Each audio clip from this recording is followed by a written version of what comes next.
Dankeschön.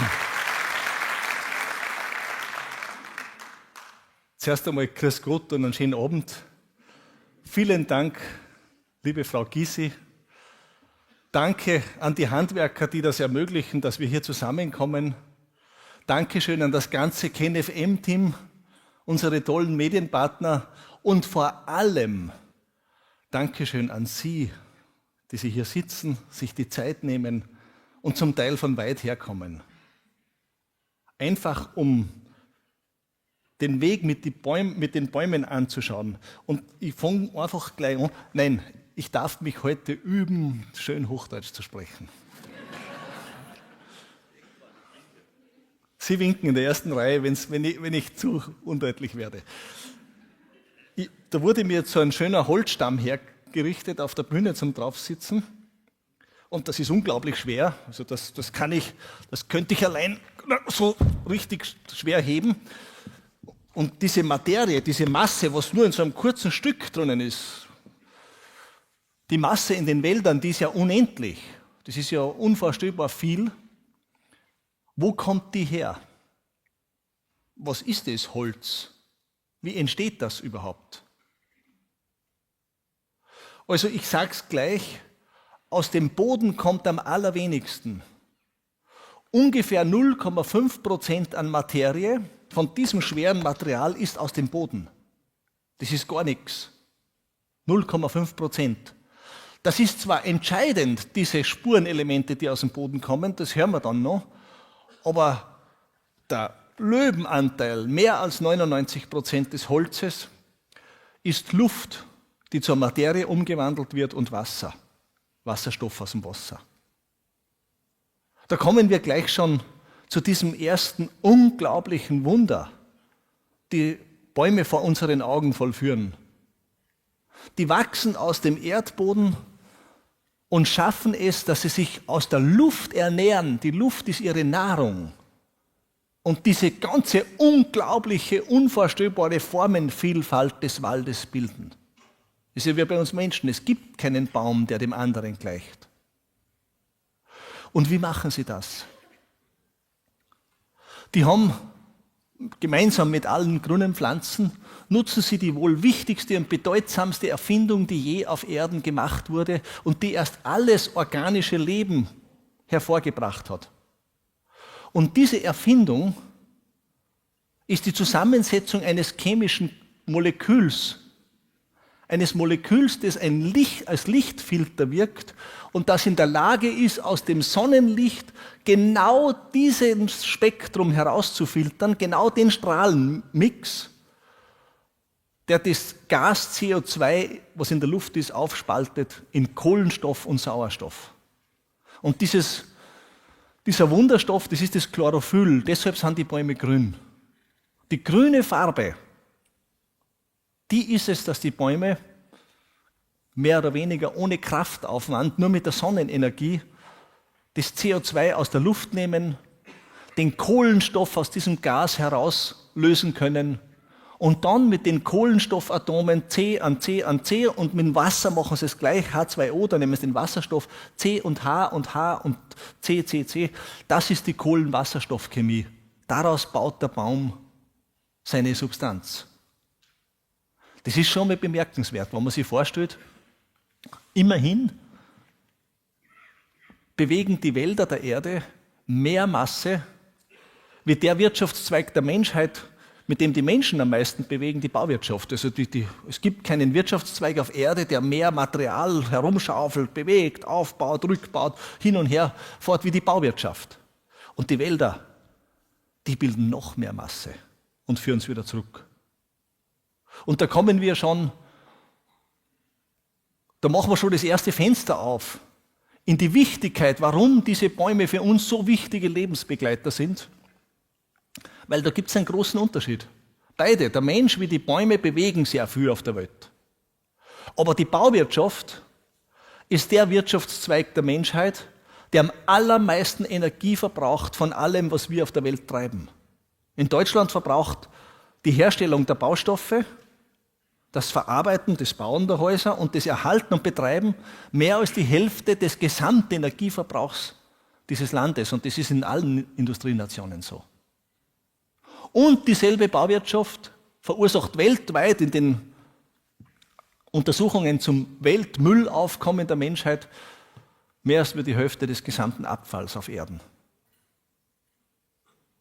Der Wald, der noch mehr Material bewegt, verbraucht gar keine Energie, der nutzt nur das erneuerbare bisschen, was die Sonne auf jeden Baum scheint und kennt das Wort Abfall nicht. Der hat Kreislaufwirtschaft, der hat ein geschlossenes System. Da sehen wir schon, dass das schon spannend ist, solche Systemvergleiche. Das ist schon spannend, was die Bäume da draußen treiben. Auch wenn man, wie es die Frau Gysi so schön gesagt hat, auch und gerade, wenn man zwischen Steinen der Stadt verwurzelt ist, ist es unglaublich bedeutungsvoll, dass die da mit der einfachsten Methode Luft zur Materie gestalten. Und wenn wir diese Struktur des Holzes anschauen, wenn wir mit dem großen Elektronenmikroskop da reinschauen, dann sehen wir, dass eben Kohlenstoff und Wasserstoff mit Abstand die Hauptbestandteile sind, aber dass die Spurenelemente aus der Erde, die sind sowas wie Wegweiser in einem Wegenetz. Die sind nur die Spurenelemente, machen es aus, ob aus einem Kohlenwasserstoffstruktur so ein Stück Rinde wird oder Holz wird oder eine Nadel wird oder ein Blatt wird. Das heißt, die Formgebung, die kommt aus der Erde. Das kommt aus der Erde raus. Und das ist auch spannend, wenn wir schon dabei sind, da hineinzuschauen. Diese Bausteine, die das Holz machen, egal ob das der Stamm ist oder da die Ausschnitte aus einer Holzwand, die Bausteine, die der Wald benutzt, das sind dieselben Bausteine wie die unseren Körper bilden. Genau das Gleiche.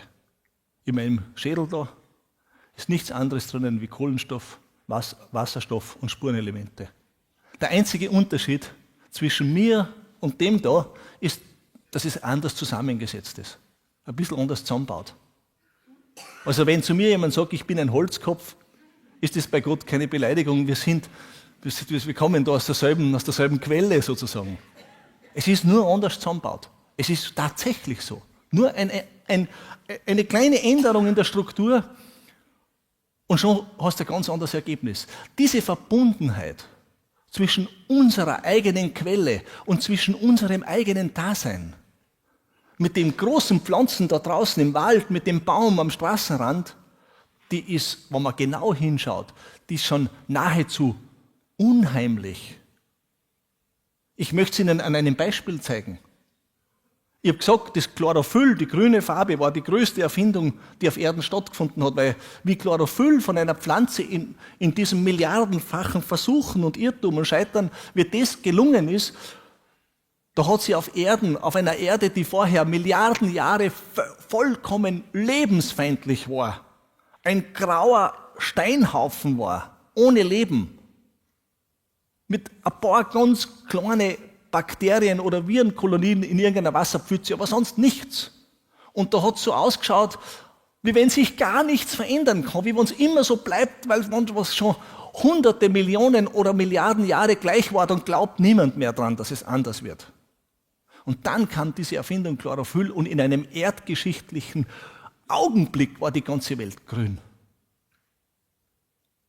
Und dann haben die Bäume in diesen Versuchen gelernt, mit der Kohlenwasserstoffchemie und mit dem Experimentieren, wo man Spurenelemente verschieden positionieren könnte, haben sie gelernt, Zellulose, Hemicellulose, die frostbeständigen organischen Bauteile zu bauen, den Winter zu überwintern. Und am Anfang war es auf der Welt ja noch so wild, wie die begonnen haben. Bäume gibt es ja 100-mal länger wie uns Menschen, die sind ungefähr 400-500 Millionen Jahren, sagt man, gibt es Bäume auf der Erde. Wie die begonnen haben, ihr Wachstum, da haben wir fast doppelt so viel CO2 in der Luft gehabt wie heute. Damals, wenn der Wind gegangen ist, hat es einmal 200-300 km/h gehabt und wenn der Sturm gegangen ist, 500 km/h. Und wenn die Temperatur sich geändert hat, ist das 50-100 Grad auf und nieder gefahren. Vollkommen lebensfeindlich. Aber dadurch, dass diese Bäume, die am Anfang ganz klein in Nischen geduckt ihr Leben begonnen haben die begonnen, das CO2 aus der Atmosphäre rauszujausen und rauszufressen und einzulagern.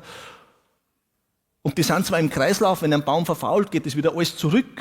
Das ist ja alles ein rückstandsfreies System, aber die sind nicht alle nur humusiert.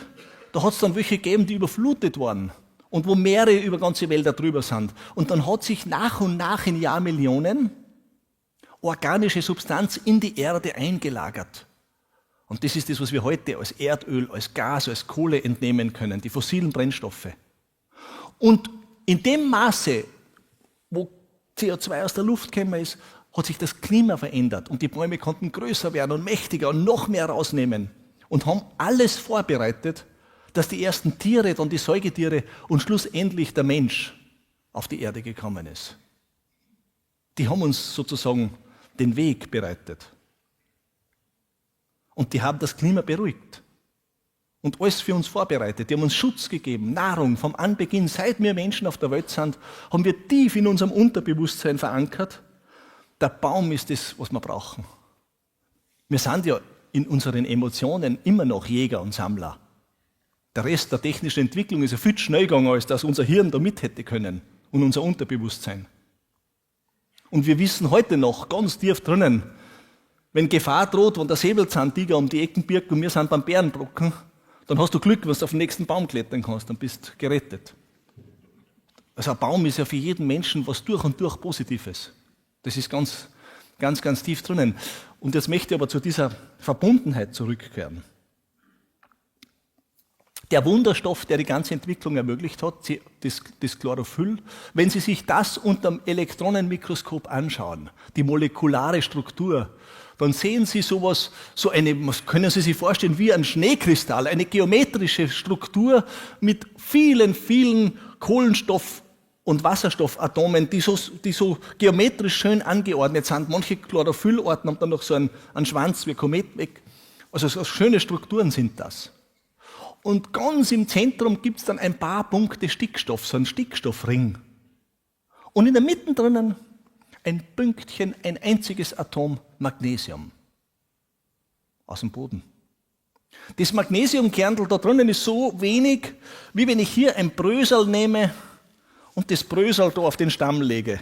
Das ist im Verhältnis zur Masse nicht relevant in der ganzen Struktur. Und das ist Chlorophyll, das ist der grüne Zauberstoff des Waldes. Wenn ich jetzt hergehe und alles so lasse, wie es ist, nur das Magnesium rauspicke und durch ein Eisenatom ersetze, dann habe ich an der Massenrelevanz der Zusammenstellung nichts geändert. Und trotzdem, sobald ich das Eisen statt Magnesium reintue, wird die ganze Struktur rot. Und Sie haben Hämoglobin, den Stoff unseres Blutes. Der Stoff, der für uns vollkommen lebenswichtig ist, ohne Blut. Sozusagen ein Zentrum unseres Lebens. Das ist der gleiche Stoff wie das, was im Baum ist. Muss nur ein Atom verändern.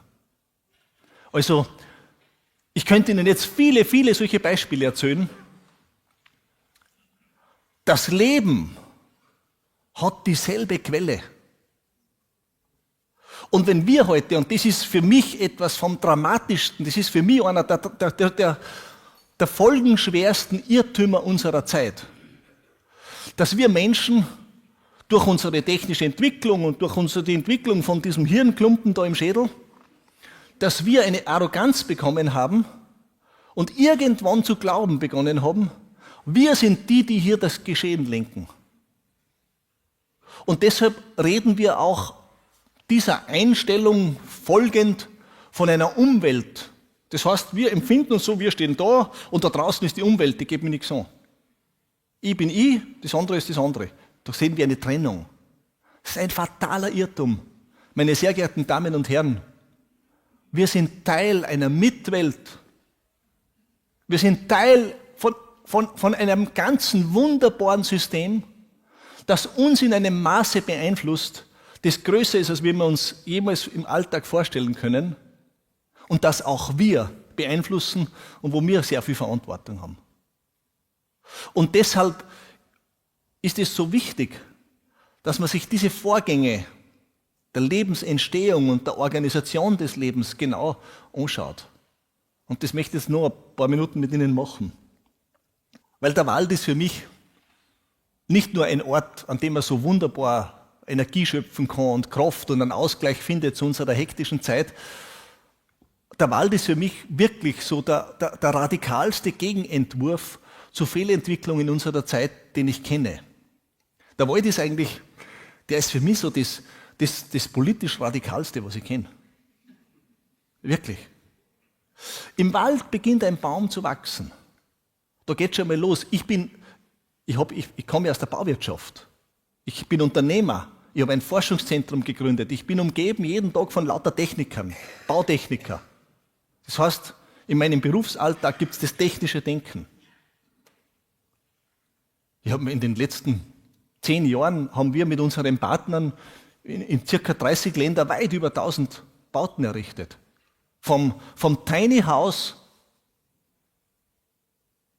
bis zum 11-geschossigen Rathaus der Stadt Venlo und Universitätscampus in Moskau und in Japan haben wir gebaut, fast weltweit. Also das ist meine Welt, in der ich so daheim bin, technisch und wissenschaftlich. Aber trotzdem, wenn ich in den Wald schaue, wie da ein Samenkorn auf den Boden fällt und dann ein 40, 50, 60 Meter hoher Baum draus wächst, das ist eine statische Leistung, die kann kein Techniker dieser Welt vollbringen. Ist nicht möglich. Wenn ich zu meinen Statikern sage, da habt ihr einen Baum, den fotografiere ich ab, da hast genau man kann die Oberfläche der Krone genau ausmessen und dann simulieren wir einen Sturm mit 80 Stundenkilometer. Dann kannst du ganz genau ausrechnen, welchen Winddruck habe ich und welcher Drehmoment habe ich da unten am Wurzelanlauf. Da bist du bald bei 10, 15, 20 Tonnen. Und wenn ich dann zu einem Statiker sage, jetzt hast du einen weichen, humushältigen, tiefgründigen Waldboden, verankere mich hier bitte 20 Tonnen Drehmoment. Da kriege ich statt einen Wurzelteller ein Betonfundament, das ist 5-mal so groß, als das, was der Baum braucht. Wir Menschen sind nicht in der Lage, so genial an die Grenze hin zu optimieren. Das kennen wir nicht. Wir sind nicht in der Lage, Dinge, die nötig sind, so einfach zu lösen, wie es die Natur macht, mit dem geringstmöglichen Aufwand, mit so einer Effizienz. Und wir sind nicht in der Lage, weil wir einfach auch noch nicht 500 Millionen Jahre da sind, etwas so zu lösen, dass in jeder Lösung der Gedanke innewohnt, das, was dem Leben dient, bleibt übrig und der Rest verschwindet wieder. So, wenn jetzt der kleine Baum und der Samenkorn mit der totalen Information, mit allem, was da schon angelegt ist, da auf die Erde fällt und der Baum zu wachsen beginnt, dann treibt er die Wurzel aus. Zunächst hat er nur ein bisschen ein Kraftpaket aus dem Samen mit, dass er sich das leisten kann. Und dann muss er sofort selber Zellen produzieren. Dann braucht er ja aus der Luft CO2, das ist keine Kunst. Atmen ist keine Kunst, da ist ja genug da. Wasser kriegst du im Wald normalerweise, wenn wir nicht so einen Sommer haben wie heuer, auch jederzeit. Der Waldboden ist immer feucht. Aber Spurenelemente braucht er. Die wenigen. Wie kriegt er die? Eine Wurzel ist kein Bergarbeiter. Die Wurzel kann dem Boden gar nichts entnehmen. Nichts, gar nichts. Die Wurzel braucht jemand, der in den Humus raufkrabbelt und genau weiß, was der Baum braucht. Wenn der Chlorophyll produzieren will, dann muss jemand genau wissen, jetzt braucht er Magnesium für das Pünktchen in der Mitte, das muss ich ihm zuüberbringen. Kein Eisen, kein Calcium, kein Kalium, nein, jetzt braucht er das Magnesium. Und dann gibt es jemand, der das ganz genau weiß, aus dem Humuskomplex herausbuttelt und zur Wurzel geht und das abgibt. Und das tut jemand ein Leben lang. Der arbeitet ein Leben lang für einen Baum. Jetzt sind wir uns einmal ehrlich. Würden Sie ein Leben lang für einen arbeiten? Nur so? Sicher nicht. Und diejenigen, die das tun, das sind die Mikroorganismen. Die Zahl der Mikroorganismen im Waldboden ist für uns Menschen unvorstellbar groß. Man sagt, in einem Teelöffelchen Waldboden leben rund 11 Millionen von diesen Kleinstlebewesen. Und die machen punktgenau, was der da oben braucht. Und die haben einen Deal mit dem Baum. Die sagen, du Baum, wir sind da unten gebunden. Wir brauchen Futter, organische Nahrung. Jeden Herbst wirfst du die Blätter ab und die Nadel, davon können wir leben. Und das ist einmal der Grundlohn. Das ist der Grundlohn. Aber wenn einer nur einen Grundlohn kriegt, dann tut er nur das Nötigste. Die wollen auch eine Prämie. Ja, ich sag's euch, die sind besser organisiert wie so mancher, der draußen den Mitgliedsbeitrag bei der Gewerkschaft zahlt. Die sind organisiert, da staunst wirklich. Und die Prämie, die kriegen, das ist das Gold des Waldes. Die Prämie, die kriegen vom Baum das Kostbarste, was es im Wald gibt. Es gibt eine Währung, mit der kannst du im Wald alles kaufen. Alles. Das ist wirklich so wie bei uns der Euro oder unser Geld. Das gibt es im Wald. Und diese Währung, mit der du alles kaufen kannst, die hat eine chemische Formel. Jetzt sage ich Ihnen zuerst die chemische Formel, dann wissen Sie schon, wo es herkommt. C6H12O6, Kohlenstoff, Wasserstoff, Sauerstoff. Genau das, was der Baum aus seinen Zerlegungsprozessen hat. Und das ist Zucker. Sobald im Frühjahr die Säfte zum Fließen anfangen, die Sonne scheint und der mit der ganzen Chemie anfängt, produziert der auch Zucker. Nicht nur seine Zellen. Weil mit dem Zucker kann er das kaufen, was er braucht. Der Zucker ist die Währung des Waldes. Und das funktioniert so, wir wissen ja, bei jedem Baum geht von unten nach oben Wasser, der Saftstrom, das wissen wir ja. Aber da dürfen Sie nicht glauben, dass da was so tropferlweise nach oben kommt. Also eine ausgewachsene, durchschnittliche Buche oder so ein durchschnittlicher Waldbaum, der pumpt jeden Tag 200 Liter Wasser von unten nach oben. Einer. Das sind Mengen. Und das geht durch Kapillarröhren, das geht durch Röhren, die sind viel dünner wie eine Stecknadel. Da bringt er das auf. Und der Strom nach oben ist genau zwischen Holz und Rinde. Und es gibt Bäume, Birken zum Beispiel im Frühjahr, wo man so ein Hörrohr nimmt, wie die früher die Hebammen gehabt haben. Und du hältst das zu, wie du meinst, du stehst am Wildbach, so rauscht es da. Das ist auch ein Mikrokosmos innen drinnen, da drinnen. Da ist eine Welt, wenn du nur klein genug bist, dann erlebst du das Gleiche, wie wenn du da in Berlin in die Stadt rausgehst durch die Gassen. Da gibt es alles, was es bei uns Menschen gibt. Da gibt es Logistikwege, da gibt es Lagerräume, Versammlungsorte, da gibt es alles. Für den jeweiligen Zweck. Das ist eine Mikrowelt. Aber eines garantiere ich Ihnen, das sage ich wieder als Baumensch über meine Zunft. Wenn da drinnen ein Raum benötigt wird, die sind besser unglücklich wie die von uns, die wir bauen als Ingenieure und Architekten. Wir können das nicht. Da ist jeder Raum geometrisch, statisch, sowas von optimiert und den Zweck angepasst, schaffen wir nicht. Unseres ist immer ein bisschen schlechter. Aber für uns Menschen genügt es was wir machen. Also man muss immer vor Augen haben, welche Schöpfungsweisheit, welche Evolutionsweisheit da drinnen steckt. Das ist gigantisch. Doch gehen wir zum Wasser zurück. Das Wasser fließt nach oben. Dann kommt das Wasser oben an und wird auf alle Blätter und Nadeln, je nachdem, verteilt.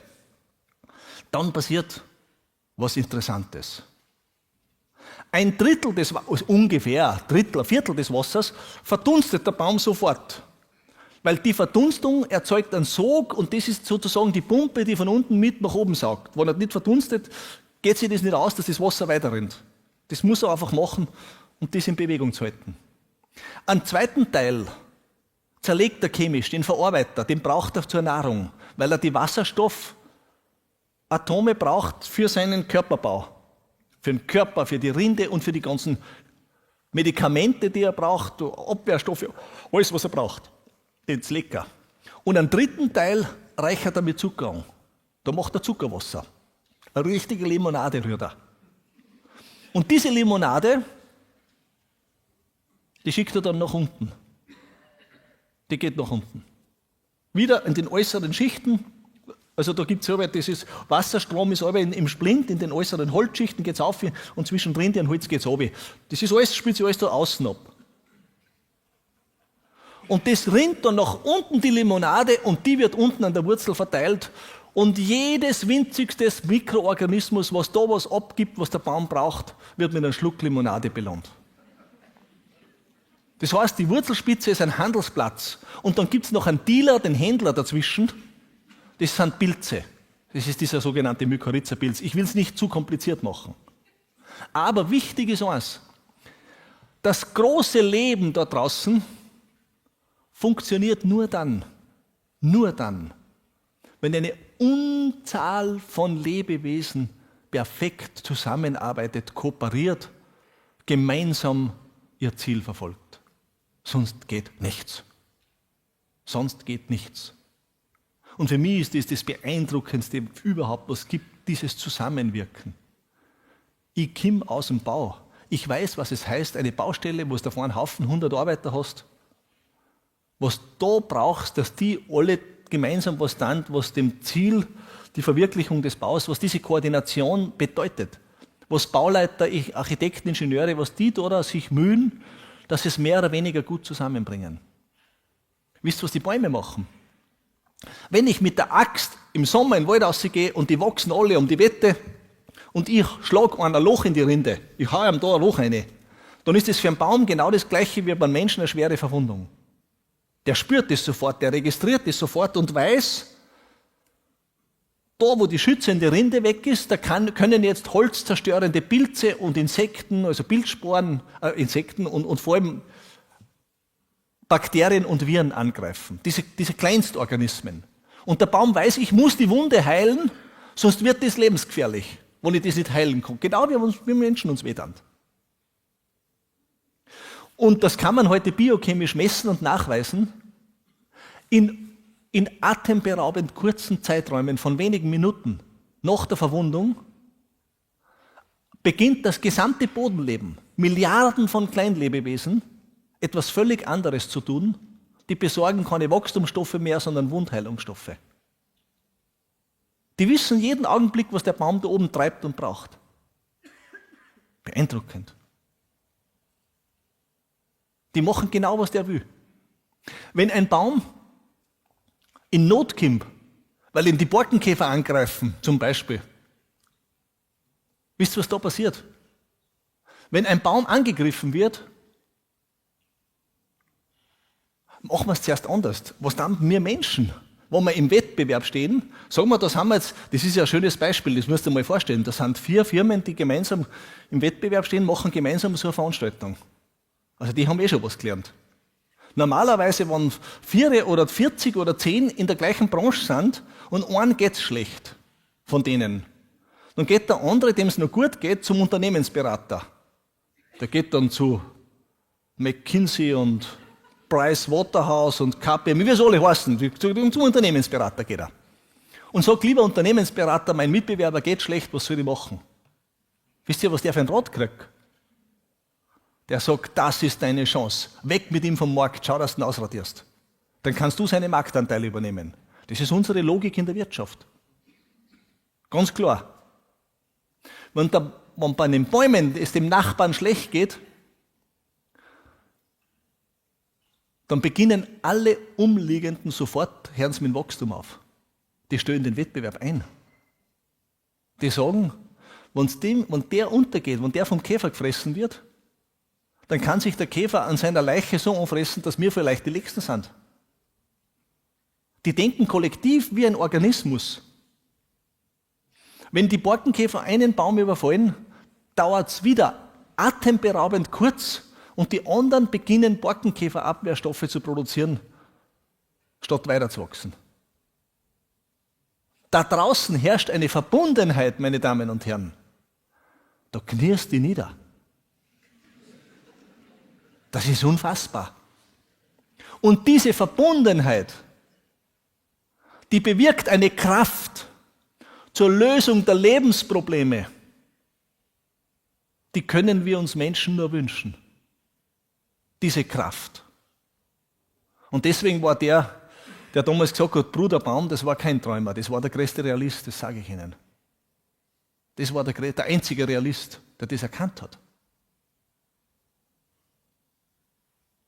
Und damit diese Verbundenheit funktioniert, machen die Bäume das Gleiche, was wir jetzt da tun, sie kommunizieren. Sie geben Information weiter. Wie ich Forstwirtschaft erlernt habe, Da haben wir wirklich und unsere Professoren keine Ahnung gehabt davon. Also wenn ich zu einem Professor gesagt hätte, ich war jetzt im Wald und habe die Bäume gehört, wie sie sich untereinander unterhalten, der hätte vermutlich irgendeinen psychologischen Hilfsdienst angerufen.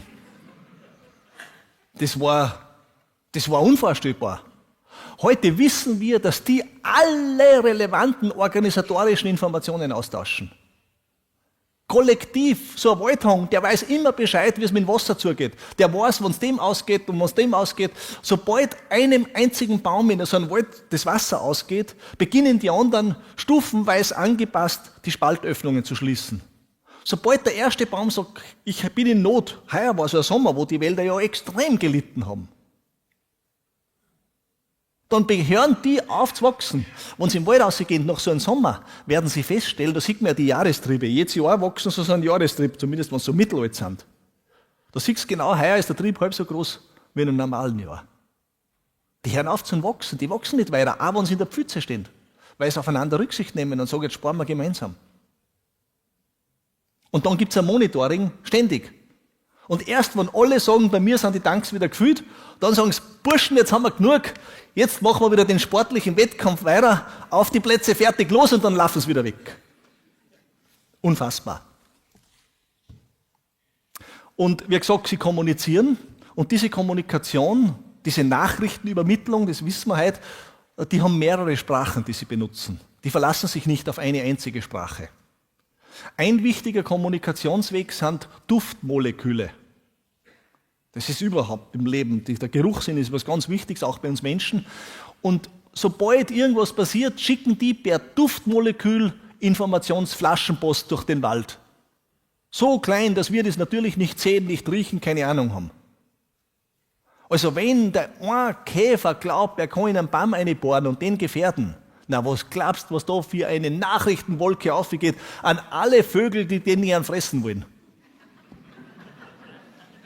Sofort.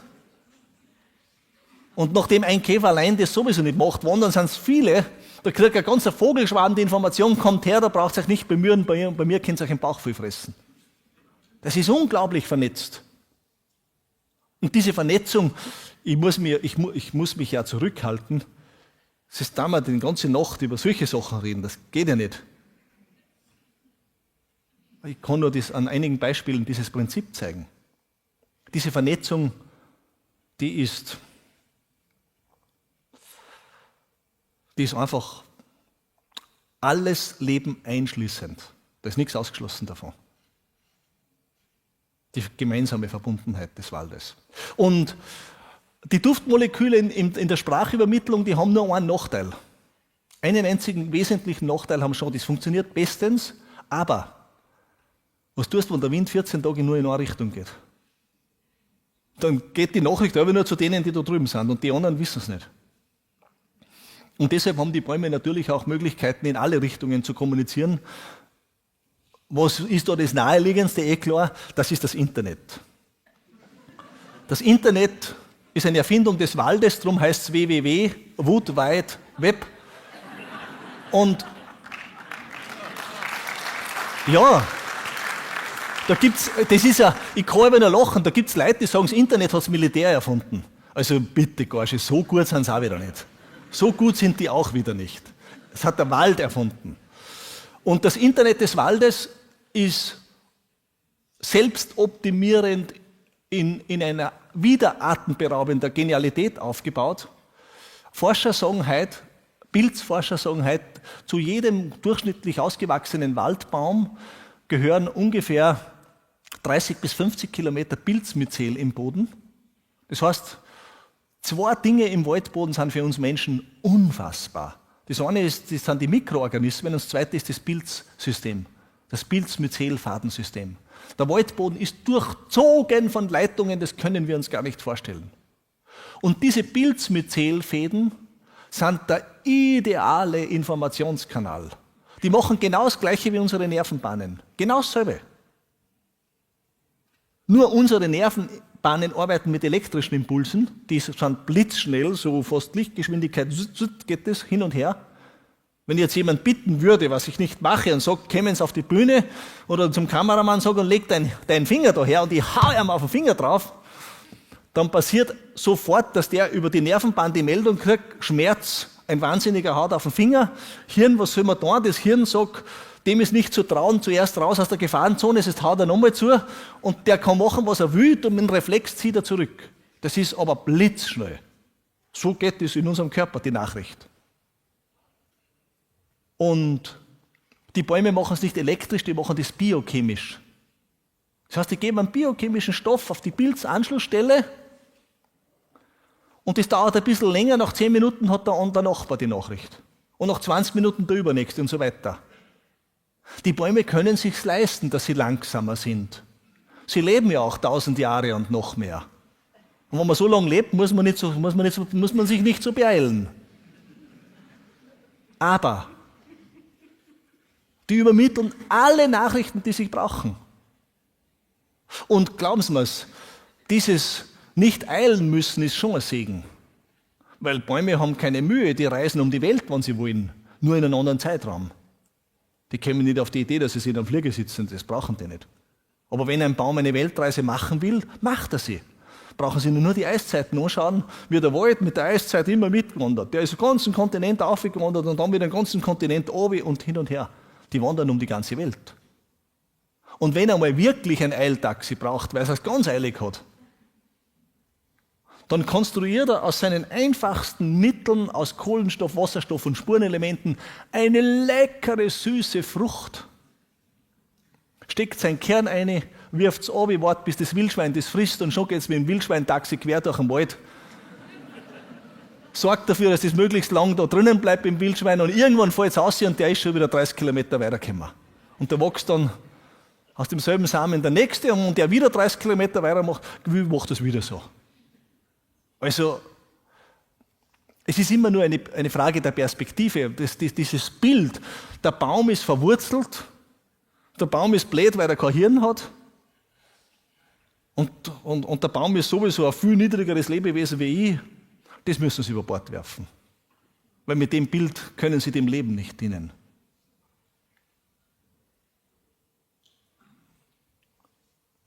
Ich habe 2 lustige Dinge machen dürfen, durch Zufall.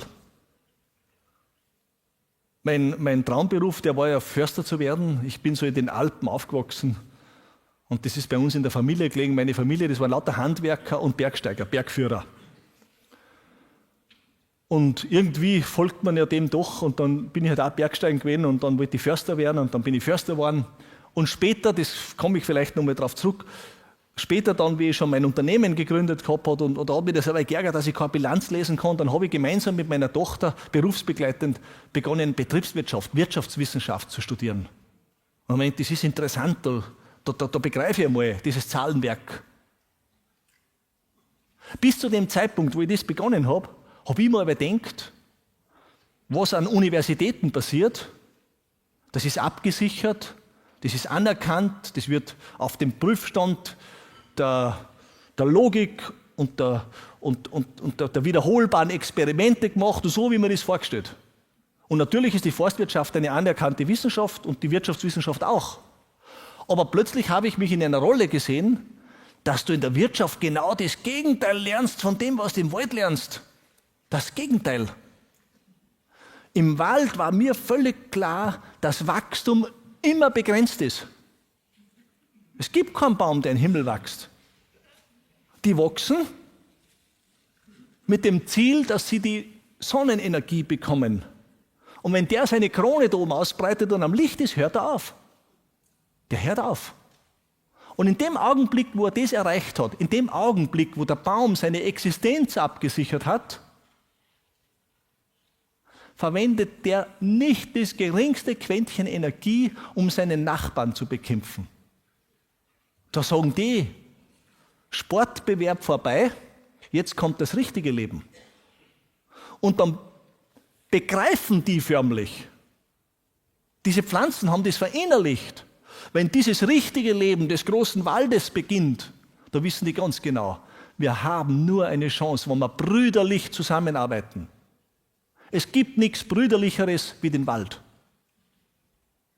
Und das geht so weit, wieder die Biochemie, diese biologische Forschung, Das geht so weit, dass ein Baum, wenn er da wächst und seine Samen auf die Erden fallen, und wenn der sieht, dass seine Sämlinge aufgehen, seine eigenen, die vom Nachbarn sind, aber seine eigenen, dann beginnt der Baum seine eigene Nahrungsaufnahme aus dem Boden drastisch zu reduzieren, damit für die Kinder der Tisch gedeckt bleibt.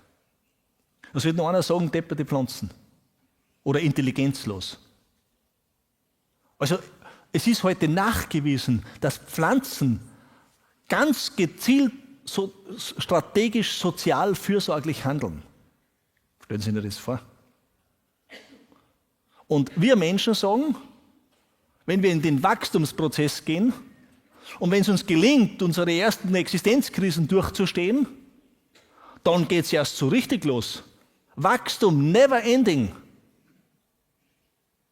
Wir lernen, jeder, der in der Finanzwirtschaft, der draußen ist, der an der Wirtschaftsuni ist, lernt, Wachstum ist dann gut, wenn es exponentiell niemals endend ist. Ich brauche nur die ARD, die Wirtschaftsnachrichten aufschalten oder irgendwelche Medien, dann erklären mir die, der Gesellschaft geht es nur dann gut, wenn wir exponentiell wachsen. Darf ich nur sagen, was exponentielles Wachstum in der Biologie bedeutet? Ich kenne einen einzigen Fall, wo es das in der Natur gibt. Das sind Krebszellen. Die haben ihr Programm vergessen und die beginnen exponentiell zu agieren und das limitiert sich immer ganz einfach, indem das Trägersystem kaputt wird. Das ist exponentielles Wachstum. Spannend, gell? Dieser Systemvergleich. Also Sie sehen schon, in den Wald gehen bringt natürlich was Romantisches. Ich will gar nicht sagen, dass was Romantisches schlecht ist, aber das ist noch viel, viel mehr wie Romantik. Weil im Wald haben wir irgendwie unverstellt den Blick auf das Leben und den Blick auf unseren Ursprung. Und das ist sowas Kostbares. Das ist sowas Wertvolles, meine Damen und Herren. Und ich möchte an dieser Stelle eine Behauptung aufstellen. Nichts ist so wichtig, als dass wir erkennen, wie verbunden wir mit der Natur sind. Und nichts ist so wichtig, als dass wir den Mut fassen, uns auf eine Freundschaft, auf eine wirkliche Partnerschaft, auf ein Leben mit dieser Verbundenheit einzulassen. Und ich garantiere es Ihnen, wer das tut, der kennt nach 5 Jahren sein eigenes Leben nicht mehr wieder. Weil plötzlich gelingt es dir, dass du so wesentlich wirst und dass tatsächlich die Dinge verfolgst, die wichtig sind. Und dass du nicht in irgendein Klimbim, in irgendein Kasperltheater, das der Fernsehapparat jeden Tag ins Haus liefert, dass du da verlierst. Der Schulterschluss mit der Natur, der macht nicht nur unser Bewusstsein anders. Der wird ganz konkret. Und jeder kann es tun. Jeder. Die Pflanze, die zwischen Steinen verwurzelt ist, das ist ja so ein schönes Bild. Genauso wird der Bergbauer in der wildesten Natur draußen. Der Mensch im Betonhochhaus, genauso wie der irgendwo im Vorort lebt. Das kann jeder machen. Jeder Mensch kann heute seinen Schlafplatz radikal ändern und sich jeden Tag 1 Stunde Herzarbeit sparen, dass es der einfachste Hausarzt mit dem EKG messen kann, dass alles anders ist im Körper. Wenn du die nur mit Holz umgibst, statt mit Synthetik und Beton. Da kommen wir auf den Geruchssinn zurück. Das weiß man eben. Es ist ja für uns Menschen so was Wichtiges, die Nase. Unser Körper ist das feinste Messinstrument, das wir geschenkt bekommen haben. Unser Körper. Und der Körper, der checkt ständig, wie Radar, der checkt ständig, nimmt er die ganze Umwelt wahr. Ständig. Und alles, was da reinkommt an Information, ob es ein Lärm ist, dass da hinten jetzt ein Auto daher brummt und ich muss auf die Seiten hupfen, alles. Oder eben, dass ich was rieche, wird im Bewusstsein und im Unterbewusstsein verarbeitet.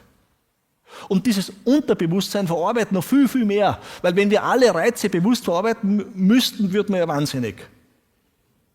Und wenn irgendwas in der Luft liegt, was der Körper nicht kennt, das muss noch gar nicht giftig sein. Es genügt, wenn er es nicht kennt. Dann schlägt das Unterbewusstsein Alarm. Das Unterbewusstsein, das ist es wie ein ganz misstrauischer Wächter.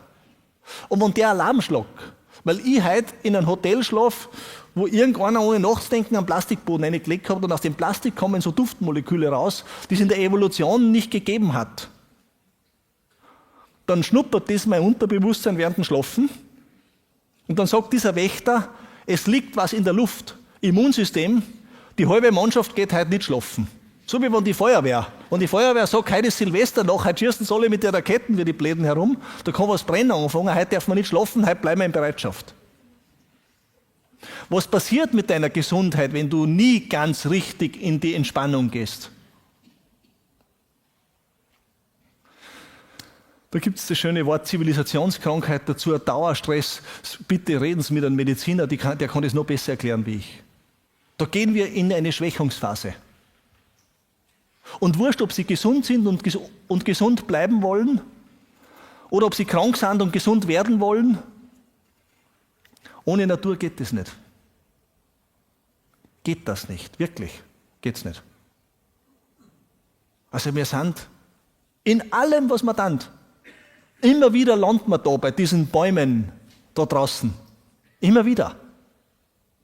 Und ob wir darüber nachdenken, dass wir unseren Körper gesund halten oder dass wir unser Dorf und unsere Stadt gesund halten oder unser Land gesund halten oder unsere Familie oder die ganze Welt, das ist immer dieselbe Denkaufgabe. Immer. Weil das ist immer ein Organismus. Und die Gesetze, die im kleinen Organismus gelten, gelten im großen auch. Und wenn Ihnen einer erklärt, er muss Krieg führen, damit wir Frieden haben, der sollte mal in den Waldboden reinschauen.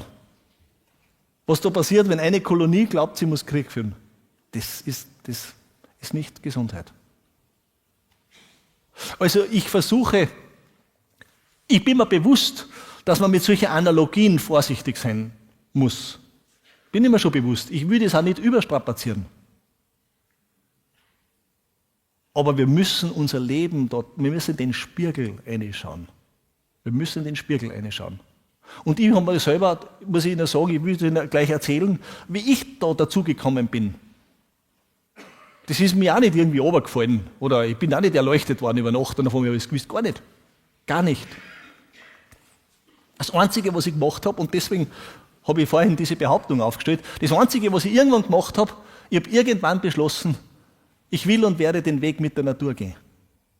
Und dann ist eine Regie in mein Leben hineingebrochen. Wow.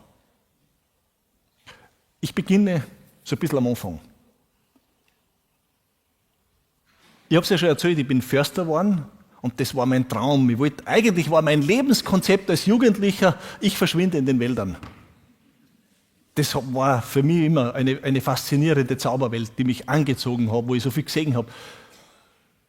Und dann, nach meiner Ausbildung, bin ich beim österreichischen Staatsforst, bei den Bundesforsten gelandet. Und nach einem Jahr habe ich mir gedacht, oje, ich habe was falsch gemacht.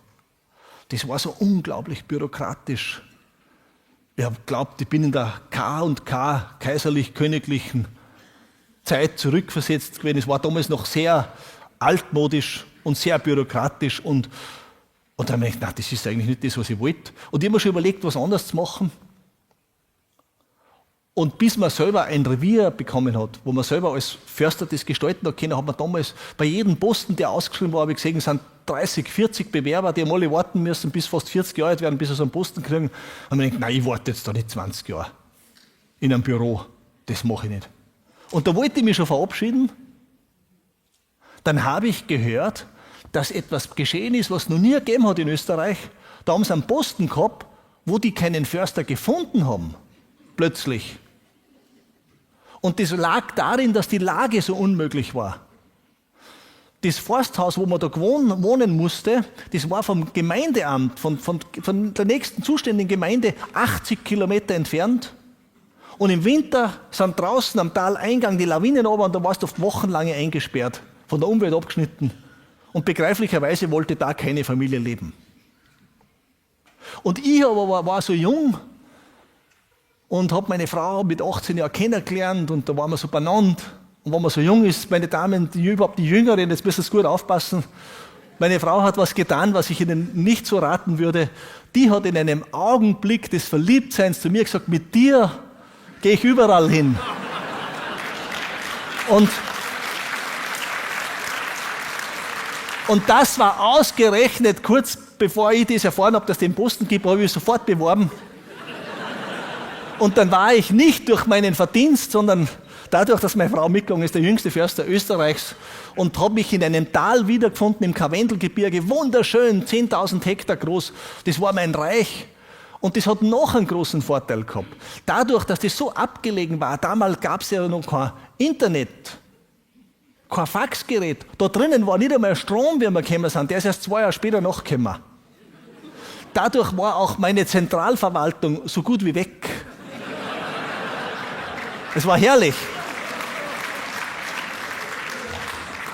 Da war ich drin. Und da habe ich versucht, die Technik in dieses Tal zu bringen. Das war noch wirklich, da hat es noch so fast mittelalterlich anmutende Relikte gegeben. Die Holzknecht, Bergbauern, die überhaupt keine, nicht einmal im Ansatz Schutzausrüstung gehabt haben. Eine Arbeit, die unglaublich schwer verrichtet wurde. Heute würdest du keinen Menschen mehr finden, der das tut. Ich habe 3 tödliche Arbeitsunfälle erlebt. Das war nicht nur lustig oder gar romantisch. Unglaublich schwere und gefährliche Arbeit. Und ich habe das als tolle Aufgabe empfunden, dass ich als junger, gut ausgebildeter da denen einen Helm aufsetze und ein modernes Gerät an die Hand gebe und dann haben wir Forstgeräte gehabt. Also es war wirklich eine soziale Errungenschaft. Und ich habe damals sehr an die Technik geglaubt. Das sind die 70er Jahre gewesen, 1970er Jahre.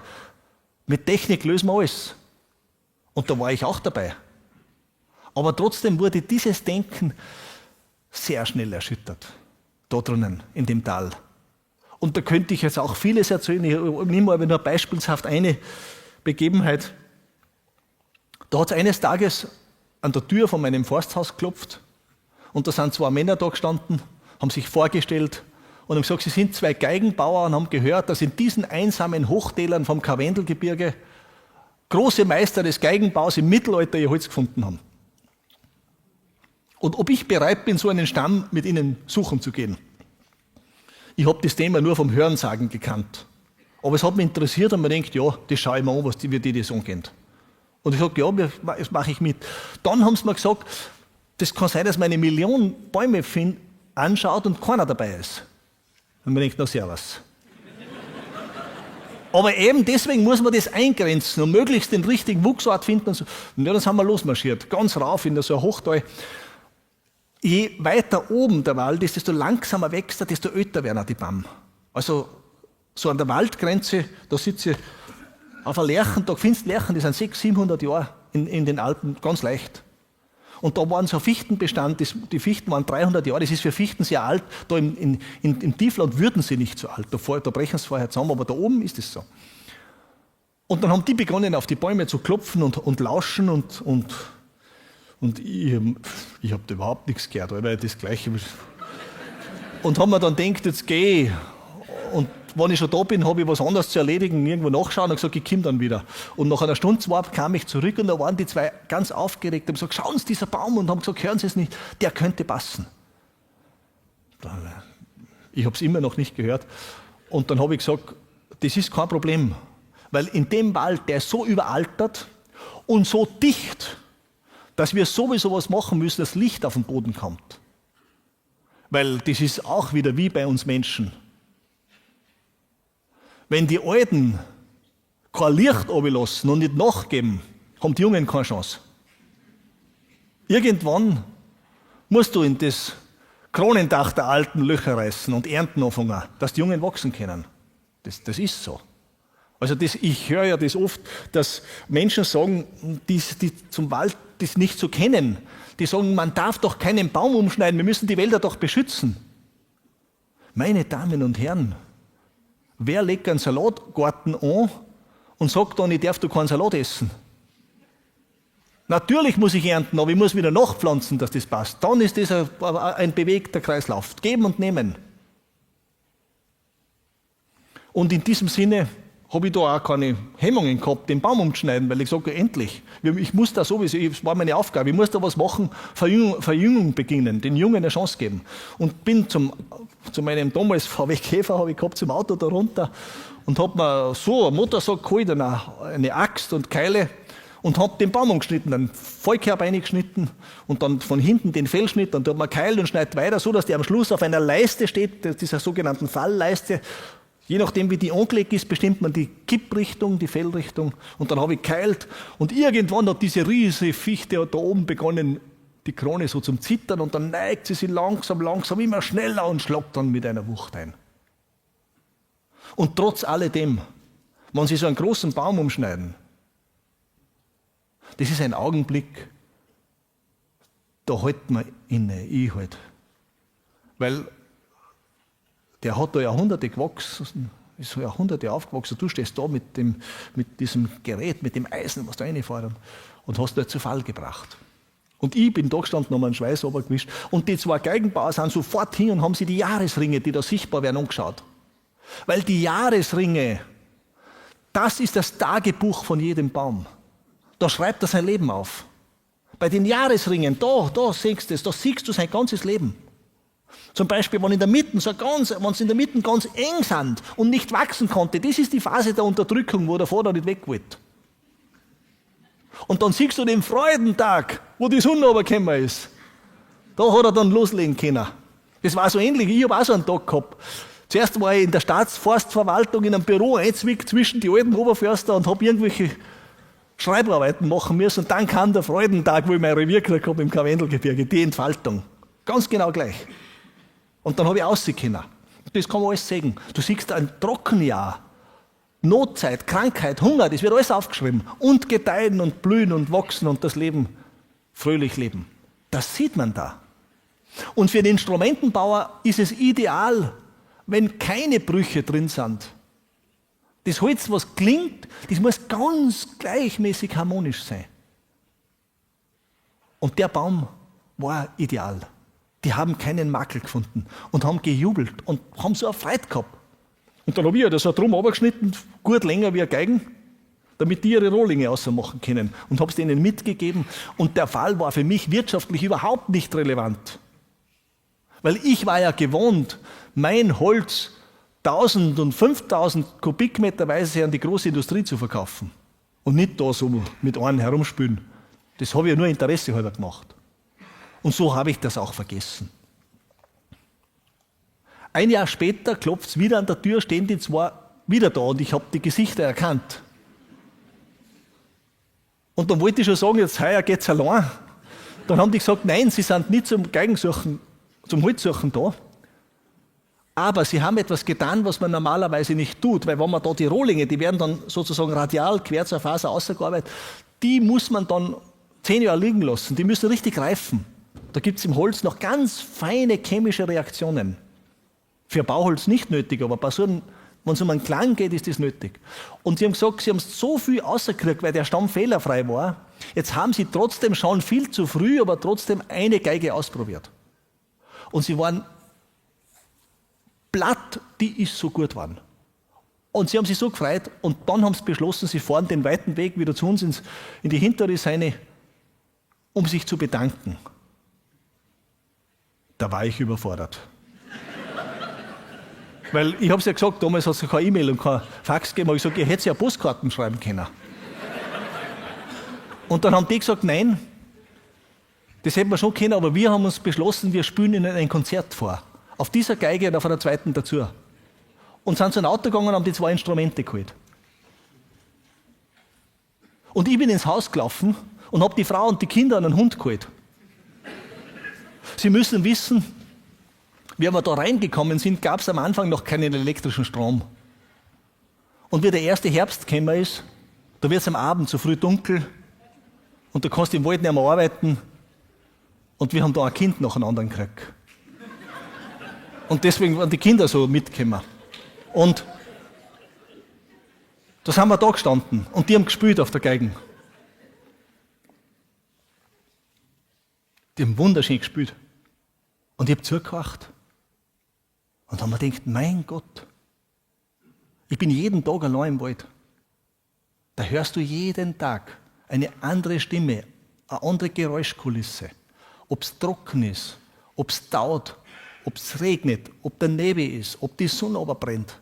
Es ist immer anders, es riecht anders, du hörst es anders.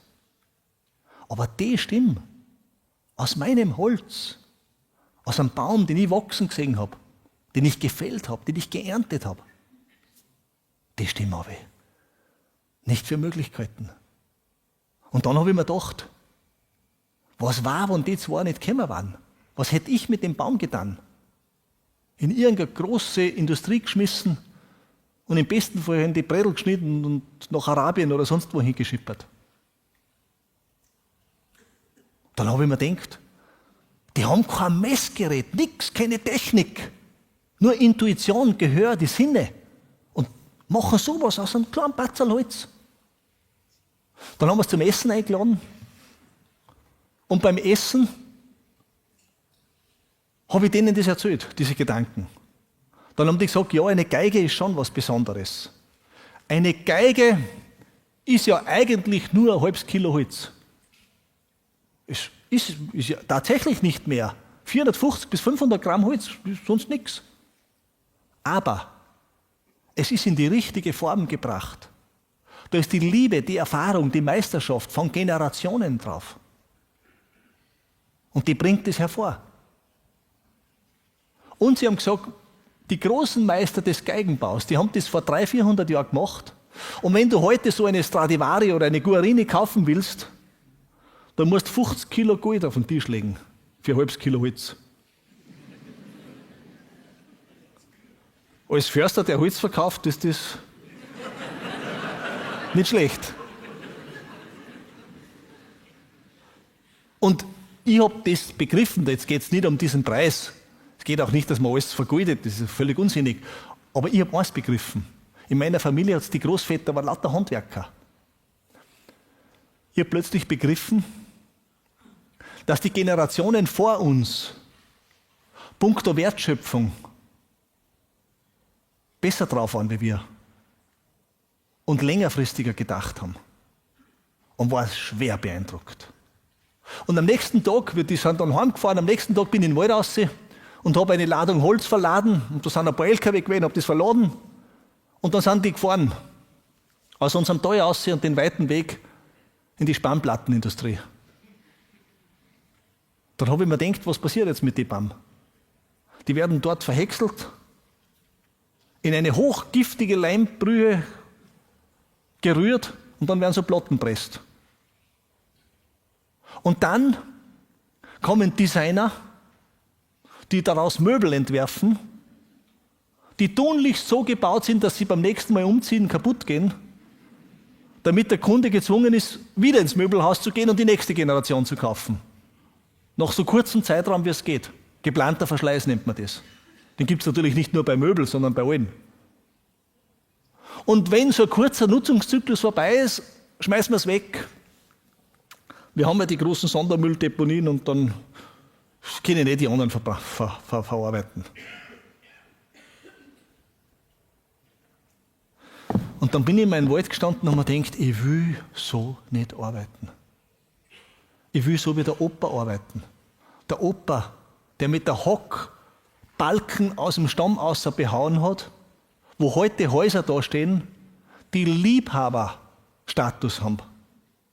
Das will ich da. Der mit der Hobel die Fußböden gehobelt hat. Und mit 80 Jahren immer noch gearbeitet hat als Zimmermann. Das will ich da. Und das hat mir keine Ruhe gelassen. Und das ist ja verrückt. Ich habe einen super Job gehabt. Ich habe viel mehr Geld verdient, wie wir ausgeben haben können. Wir haben ja kein Geschäft gehabt. Einmal im Monat sind wir rausgefahren, einmal im Monat sind wir zu einem Einkaufen gefahren, dann war das Auto bummvoll Und wir haben unser Geld überhaupt nicht einmal ausgeben können. Wir haben so ein Problem nie gehabt. Ich habe ein wunderschönes Leben geführt, wie Robinson Crusoe da mit meiner Familie da drin. Und in der Situation habe ich gesagt, aber das Ergebnis passt nicht. Da mache ich nicht mehr mit. Und dann habe ich zum Schrecken aller mit dem Opa einen einsamen Beschluss gefasst. Ich habe gesagt, Opa, du musst mal lernen, was du kannst. Du stirbst irgendwann. Dann ist das weg. Und ich muss dazu sagen, wir waren 5 Buben und unser Papa ist gestorben, wie wir in die Schule gegangen sind. Und ich habe keinen Vater gehabt. Und der Opa war so ein Ersatzpapa. Und ich habe zu ihm so ein inniges, liebendes Verhältnis gehabt. Und der hat gesagt, ich kann das nicht lernen. Dann habe ich gesagt, warum? Sag ich, wenn du da in Graben Förster bist, da lernst du das nie. Du musst das tun. Und dann habe ich gesagt, gut, dann höre ich auf. Und dann habe ich ein Unternehmen gegründet. Habe ich meine Firma gegründet. 27 Jahre. Und der Opa war über 80. Businessplan haben wir keinen gehabt. Stellen Sie sich vor, Sie kommen in dieser Kombination zur Bank und sagen, jetzt brauche ich einen Unternehmensstartkredit.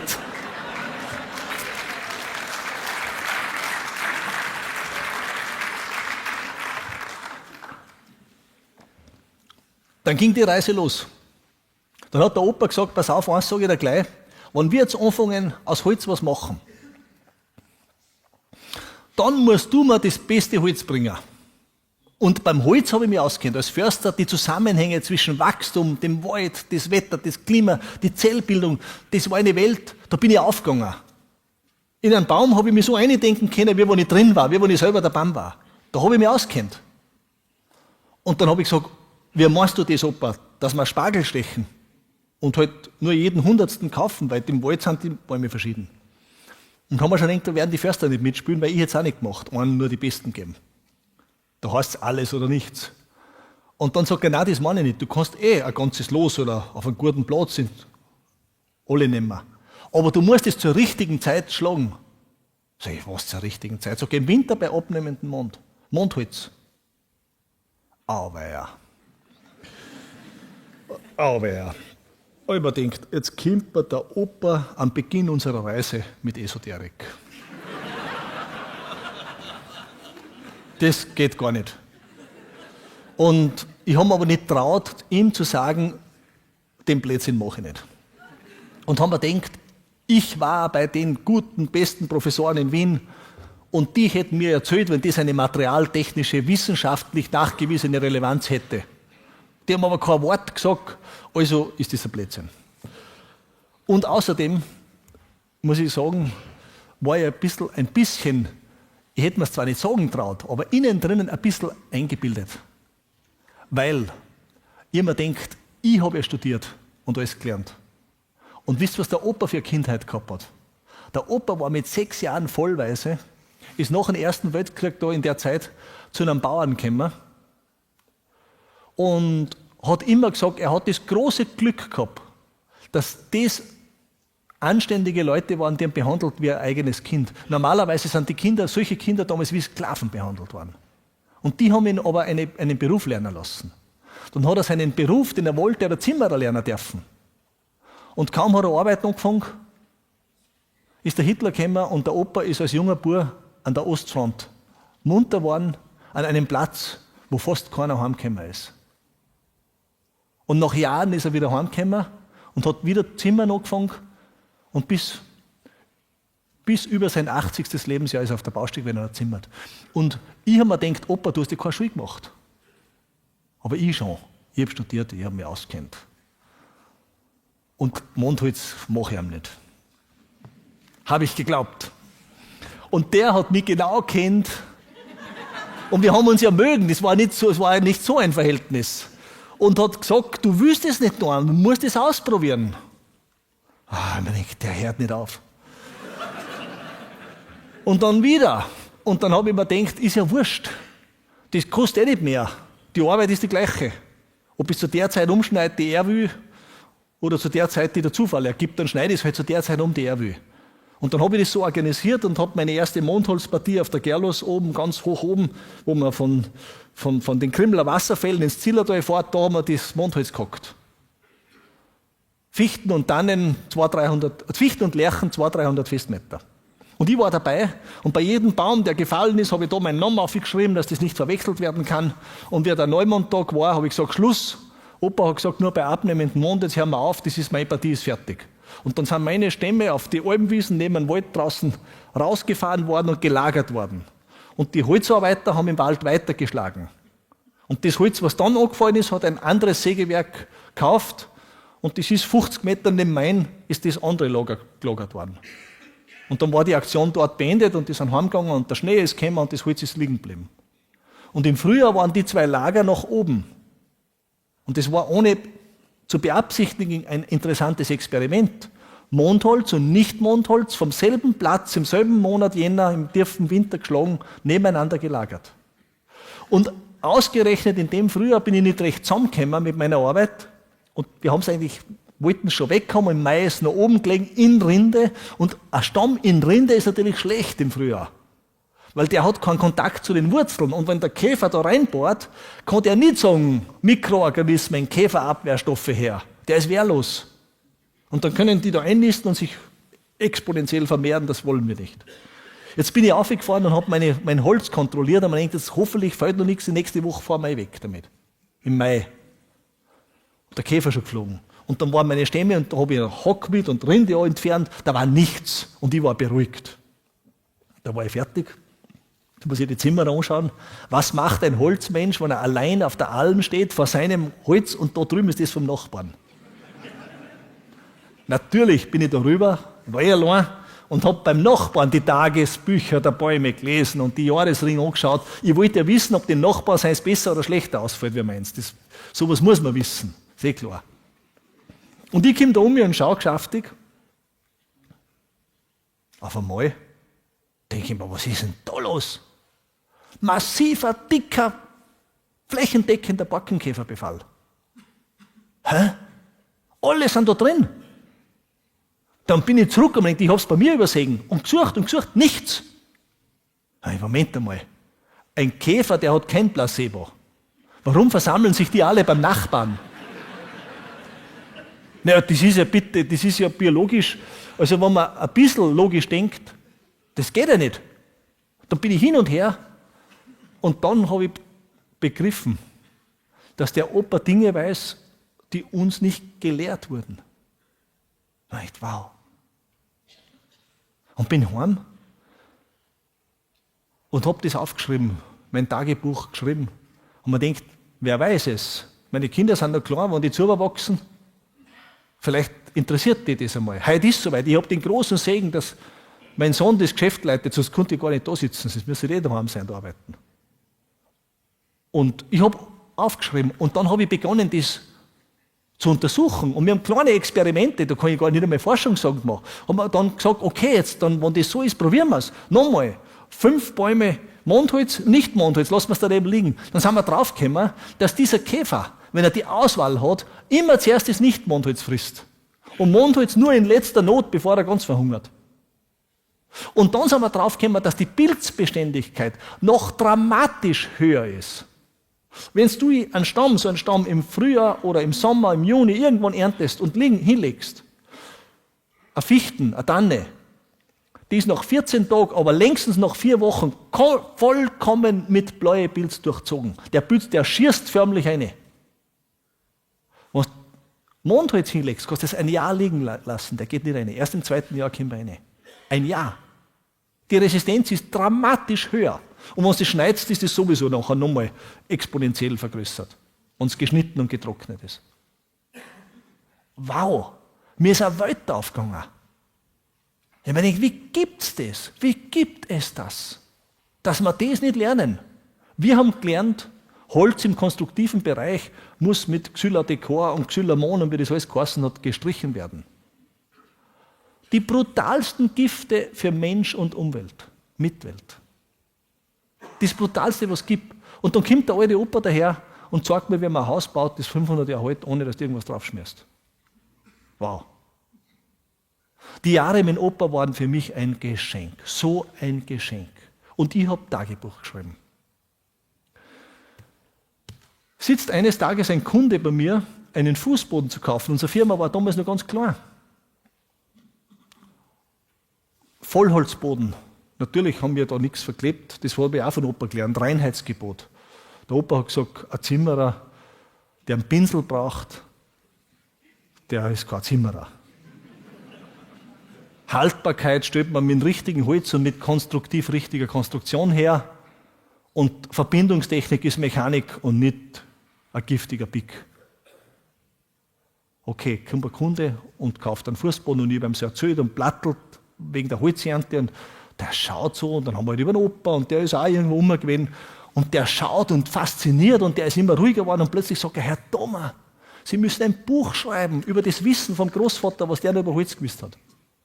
Dann sage ich kann da kein Buch schreiben, was fällt Ihnen ein?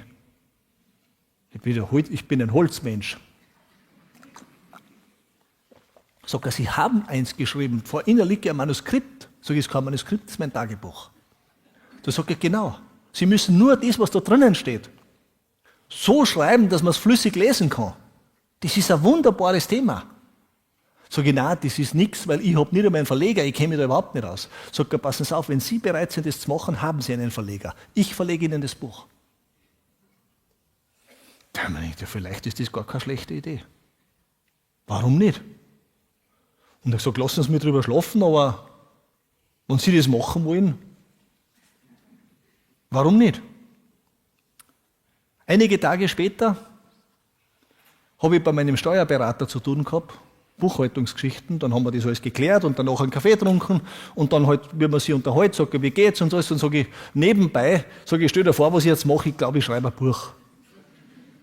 Da schaut mich der an und sagt, was willst du, ein Buch schreiben? Ungläubig, sage ich, ja, und habe ihm die Geschichte erzählt. Und der hört schweigend zu und sagt, jetzt sage ich da was. Das ist eine ganz schlechte Idee. Sag ich, warum? Sagt, jetzt habe ich dich begleitet durch die schwierige Phase deiner Unternehmensgründung. Viele Unternehmensgründer überleben das nicht. Du hast das Glück, dass du durchkommst und dass dir dein Opa ein Wissen gibt, dass der Betriebsgeheimnisse gibt, die dir eine gewisse Alleinstellung verschaffen. Und dann willst du hergehen, das in ein Buch schreiben, das jeder nachmachen kann. Das sind deine Betriebsgeheimnisse, die musst du verteidigen, hat er gesagt. Nicht veröffentlichen. Dann habe ich mir gedacht, der hat auch recht. Was mache ich jetzt? Was machst du in so einer Situation? Und ich bin wirklich völlig unschlüssig gewesen, habe nicht gewusst, was ich tun soll. Ich denke, wenn ich das reinschreibe. Und dann ist mir dieses Bild eingefallen. Vom Baum mit dem Zucker, der da oben friert, mit dem Zuckerwasser. Das Zuckerwasser im Baum ist ja der Grund, warum im Sommer das Holz sofort vom Pilz befallen wird. Weil im Sommer ist die Nahrung für die Schädlinge drin, im Winter ist nichts drin. Und das haben die Alten gewusst. Und das ist mir eingefallen. Und dann habe ich mir gedacht, welcher Baum gedeiht am besten? Wer ist am besten geschützt im Leben? Der Baum gedeiht am besten, der von seinem größten Schatz am meisten verteilen kann. Der, dem es gelingt, von seinem Schatz am meisten herzugeben, der kriegt am meisten zurück. Der kann machen, was er will. Der explodiert in seinem Wachstum. Und der Baum, der irgendein Problem hat, da unten an die kleinen Mikroorganismen seinen Zucker auszuteilen, der verkümmert. Der Baum, der sagt, ich mache mir ein Portfolio mit Wertpapiere, Zuckeraktien und die lasse ich da liegen, der verreckt. Und der sagt, ich spare nichts, ich gebe es weiter, ich gebe es in den Kreislauf aus. Leben ist Fließen, niemals festhalten und klammern. Der lebt. Dann habe ich mir gedacht, ich pfeife auf den Steuerberater, ich schreibe das Buch. Und dann haben wir es geschrieben.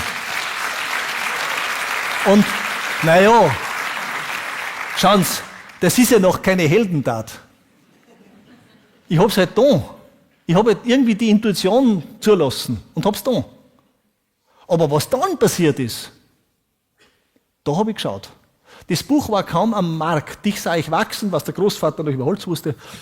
Das war kaum am Markt. Dann habe ich Zuschriften bekommen aus dem ganzen deutschsprachigen Raum. Von Wagnermeister, Zimmerer, Tischler, Förster, Waldbauern.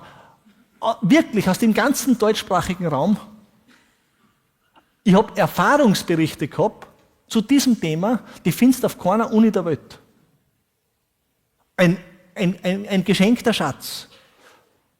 Ich wurde aber auch heftig angegriffen von Seiten der chemischen Industrie. Nein, das war nicht so ohne. Die gesagt haben, das ist ein Esoteriker, der ist nicht ernst zu nehmen, wir müssen das Holz weiterhin vergiften. Ich kürze das so an, das war so der Kern der Kampagne. Die haben auch eine Fernsehsendung veranstaltet und der öffentliche Rundfunk hat mitgemacht und geschrieben, dass das ein Blödsinn ist, wo einer die BAM nicht vergiften will. Und da bist du als kleiner Unternehmer in keiner komfortablen Lage. Aber kaum ist das Buch am Markt gewesen, kriege ich einen Anruf, ob wir einen Besuch aus Japan empfangen würden. Jetzt könnt ihr euch vorstellen, ich bin ein Alpenbewohner. Japan habe ich aus dem Geografieunterricht kennt und haben mir gedacht, was wollen die da? Aber gut, sollen sie kommen. Und dann haben wir gesagt, ja, wenn sie wegen uns fahren wollen, da passiert halt nicht viel. Wir sind 10 Hansel, die da herumtanzen.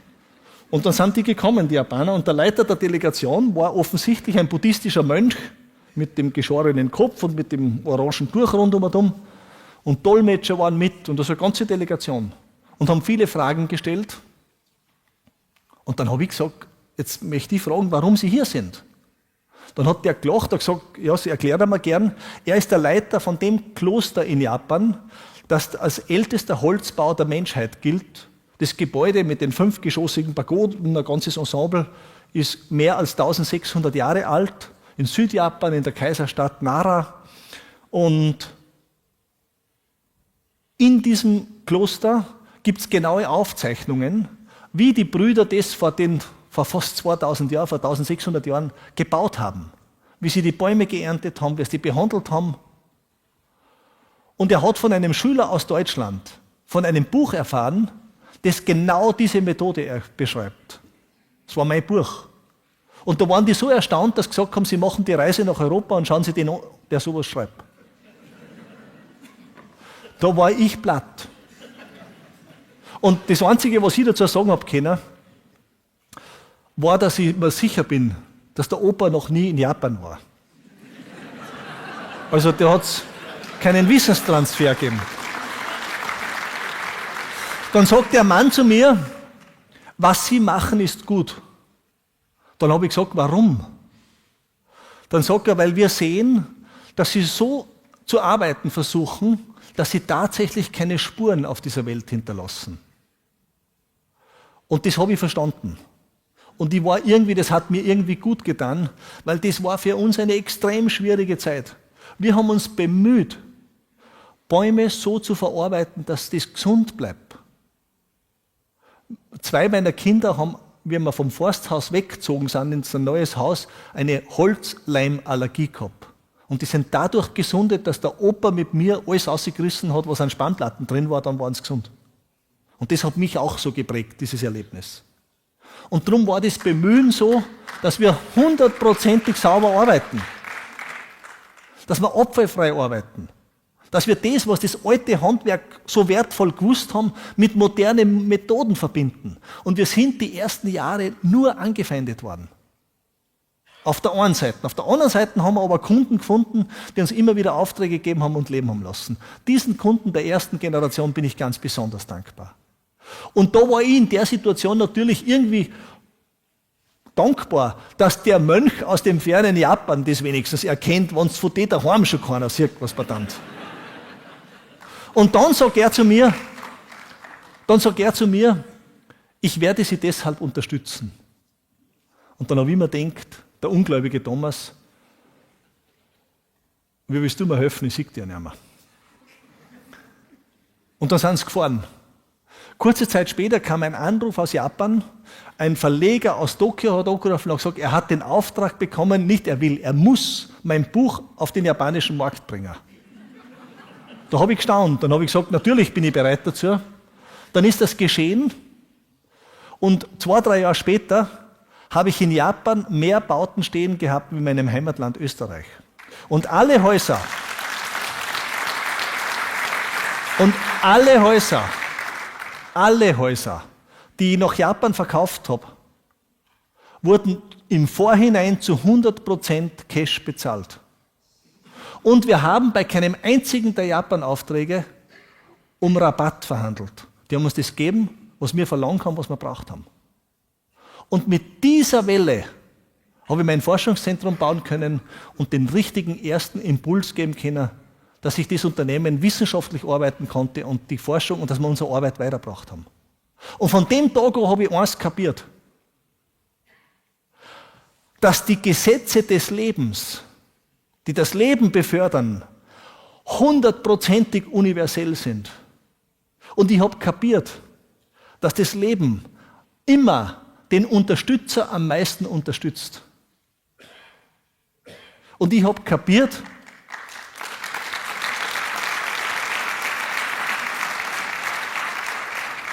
und ich habe verstanden, dass wir da draußen von den Bäumen, von der Natur, vom Wald, dass wir, wenn wir sagen, wir verbrüdern uns, wir kehren zusammen, wir, wenn wir zusammengewachsen waren, dass wir dann nur gewinnen können. Und nicht in einer romantisch verklärten Ich liebe dich, du lieber Baum-Aktion, was ja auch in Ordnung ist, sondern dass das konkret ist, dass das eine Handlungsweise, eine Maxime im Leben sein muss, dass ich sage, ich will dem Leben dienen und nicht dem nächsten Quartalsgewinn. Und Sie dürfen mich nicht falsch verstehen, ich bin ein Unternehmer. Selbstverständlich muss ich kalkulieren. Selbstverständlich muss ich für meine 120 Mitarbeiter am Monatsende die Löhne zahlen.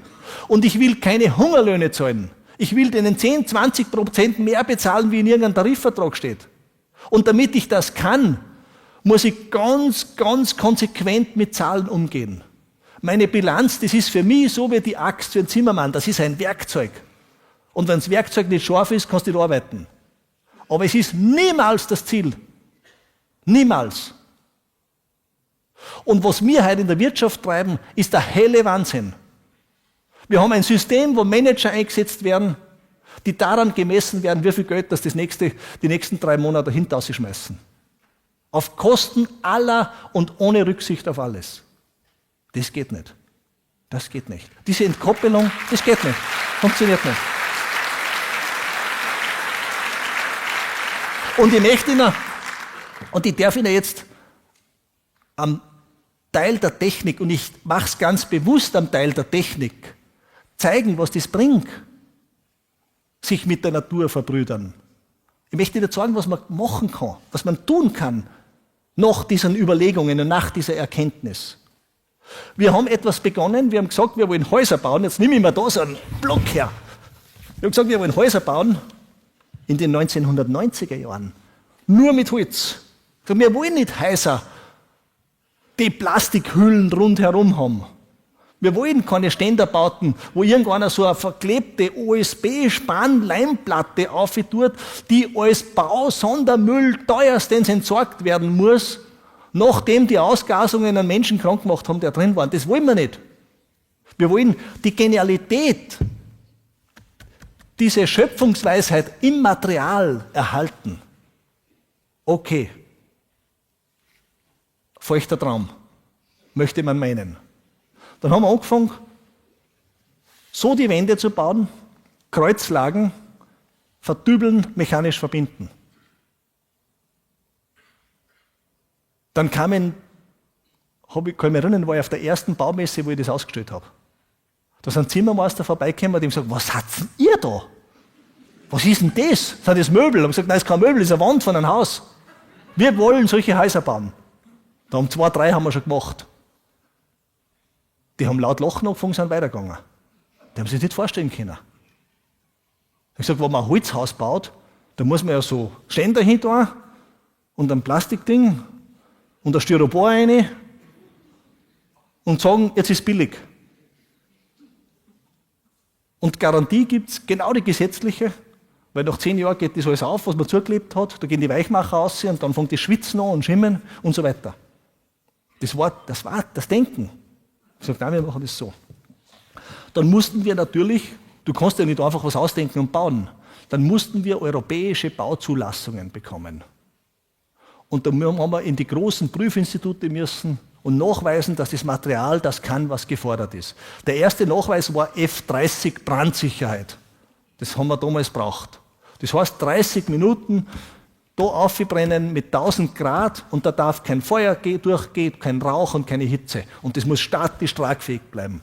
Und da wird nicht so ein kleines Teil geprüft, sondern ganz große Wände mit Verbindungsnutten, dass das alles angeschaut wird. Beim ersten Versuch ist denen nicht nach 30 Minuten, nach 2 Stunden im Öltank das Öl ausgegangen und die Wand war immer noch da. Dann haben sie auf eigene Kosten den Versuch wiederholt und wir haben F180 damals zertifiziert bekommen.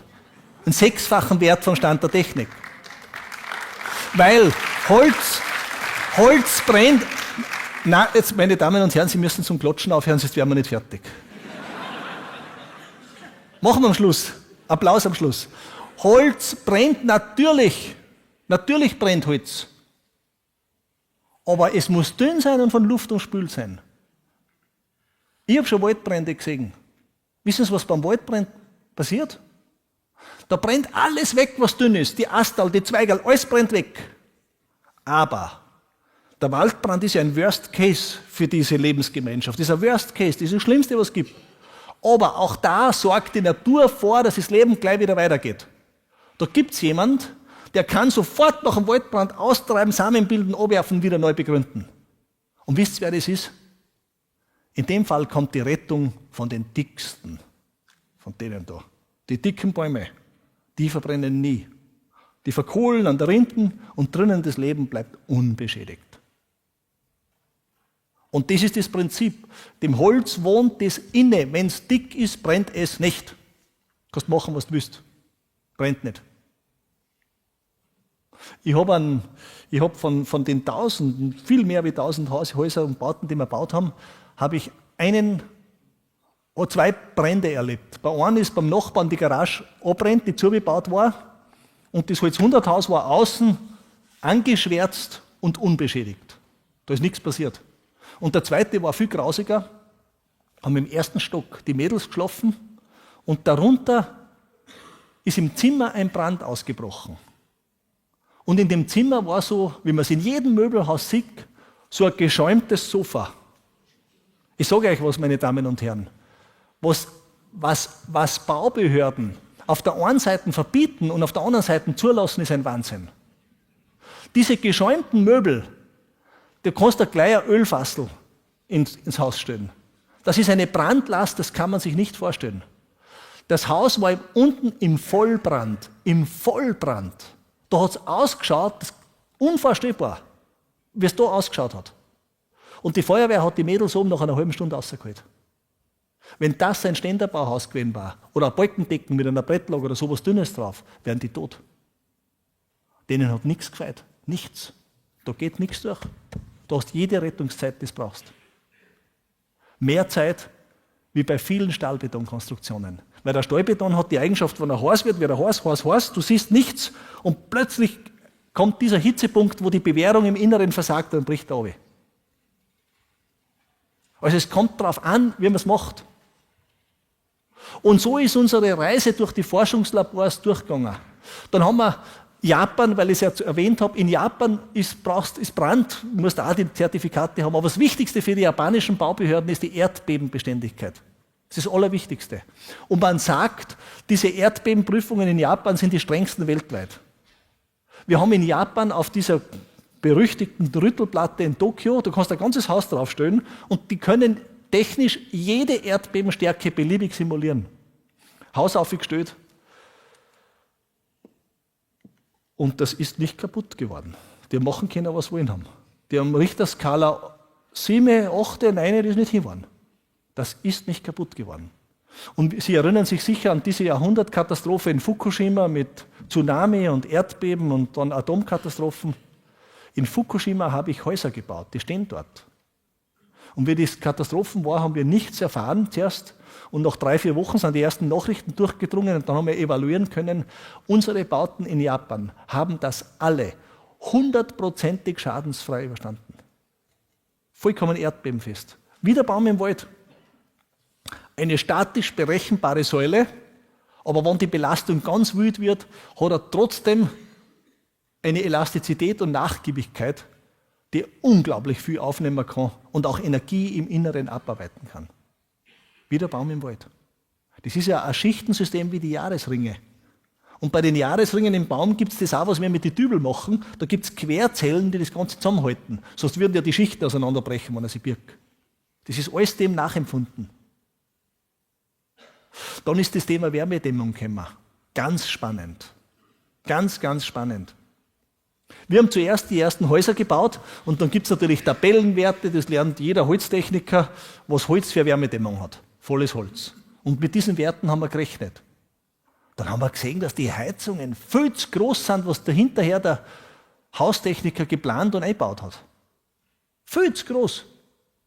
Wie gibt es das? Dann haben wir die Wärmedämmung prüfen lassen, sind wir draufgekommen, dadurch, dass da kein Kleber ist, sondern stehende Luft, hat es bei gleichem Querschnitt fast die doppelte Wärmedämmung wie verklebtes Holz. Super. Jetzt waren wir erstmals in der Lage, ohne Dämmstoff ein Passivhaus zu bauen. Waren wir alle Ersten. Toll. Aber es kam noch viel besser. Es kam noch viel besser. Bei den Brandschutztests ist mir was aufgefallen, was ich dann bei der Thermodynamik verwertet habe. Bei dem Brandschutztest ist was ganz Komisches passiert. Wir haben 3 Stunden mit 1000 Grad aufgebrannt. Und haben die Tests in vielen Ländern wegen den Zulassungen machen müssen. In Europa, in Skandinavien, in vielen Ländern haben wir das gemacht. Und nach 3 Stunden mit 1000 Grad, was glauben Sie, was da draußen für Temperatur, wie warm das war? Was glauben Sie? Ich sehe, Sie haben da ein Buch von mir noch nicht gelesen. Nach 3 Stunden, jetzt sage ich was anderes, wenn Sie auf Stahlbeton mit der gleichen Dicke drauf brennen, dann hast du nach einer halben Stunde da draußen auf einigen Punkten, wo nämlich der Bewährungsstall durchgeht, bis zu 400, 500, 600 Grad. Nach einer halben Stunde. Und beim Holz haben wir maximal 2,0 Grad Celsius Erwärmung gehabt. Das ist fast unglaublich. So, da haben wir gesehen, dass Holz der temperaturträgste Baustoff der Welt ist. Dann haben wir die gute Wärmedämmung gehabt. Dann kommt ein Kunde zu mir und sagt, Herr Thoma, wir haben Sie entdeckt, weil wir brauchen was ganz Besonderes. Wir brauchen ein säurebeständiges Haus. Sag ich, säurebeständig? Haben Sie Angst, dass einer mit Salzsäure-Kiwi kommt? Sagt er, nein, er ist der Direktor vom österreichischen Filmarchiv. In seinem Reich lagern 70.000 historische Nitrofilmrollen. Und diese Filmrollen, die Ausgasungen draus, haben in einem Betonbunker, wo es vorher waren, die Armierung in den Wänden aufgefressen. Drum säurebeständig. Sage ich, ja, wir haben keinen Kleber, der reagieren kann. Ich garantiere Ihnen, das ist 100%ig säurebeständig. Ich sage, wunderbar. Schauen Sie, wir haben schon Architektenwettbewerb abgeschlossen, da ist der Entwurf, so wird es gebaut. Und haben wir Pläne am Tisch gelegt. Dann sagt er, zweite Forderung. Da drinnen muss es das ganze Jahr 2,0 Grad Celsius haben. Sonst werden die Filme kaputt. Na, sage ich, ja, was, uns bauen sie in Wien, da ist im Sommer richtig heiß, da wächst der Wein, da ist so richtig heiß. Und die haben ein Flachdach gehabt. Und ein dunkles Flachdach, wenn da die Sonne aufscheint, ist der wie ein Kollektor, da hat er die Dachflächen 100 Grad und mehr. Sage ich, da brauchen sie eine gescheite Kühlung. Sage ich, ja, das habe ich befürchtet. Wir haben enorme Kühlkosten, können wir das nicht optimieren? Ja, sage ich, was möchten Sie? Ja, sage ich, am liebsten wären wir, wenn ich für die Kühlung nichts zahlen muss. Sage ich, ja. Bauphysik, physikalisch geht das nicht. Wenn du oben 100 Grad hast, wird es drin warm irgendwann. Sage ich, Sie werden die Kühlung brauchen. Ja, war da ein wenig zerknittert. Und dann sind wir einen Kaffee trinken gegangen. Und dann habe ich einen Geistesblitz gehabt. Dann sage ich, Herr Direktor, wissen Sie was? Dieser Wunsch von Ihnen, der ist gar nicht so abwegig. Dann sagt er, warum? Sage ich, in der Natur gibt es ein Modell, da funktioniert das so. Wie? Weil ich komme aus dem Wald.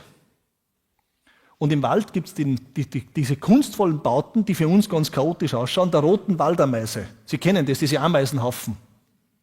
Und in jedem Ameisenhaus ist in der Mitte drinnen so eine Kammer, ganz zentral, die Geburtenstation. Da legen die Ameisen ihre Eier und da schlupfen die aus. Und da drinnen darf die Temperatur nicht schwanken. Da gibt es genaue Messungen, das ist alles untersucht, genauso wie die Klimatechnik im Bienenstock ist ja auch so ein Wunder. Und da drinnen in dieser Kammer, da geht die Temperatur nie aus einer Amplitude von 2 Grad Gesamtausschlag raus. Ist immer da drinnen. Jetzt weiß ich aber, als Bergsteiger, Ameisenhaufen gibt es auch ganz oben an der Waldgrenze. Und da ist es im Sommer normal, dass beim Schlechtwettereinbruch am Vortag richtig heiß ist und am nächsten Tag der Schnee drauf liegt und es friert. Jetzt musst du dir vorstellen, das ist ja nur 20 cm Nadelstreu und Holzkonstruktion mit Stäbchen und so. Und da geht der Frost nicht rein. Wie machen das die Ameisen? Das habe ich mir erzählt. Und der Mann hat super Verbindungen gehabt.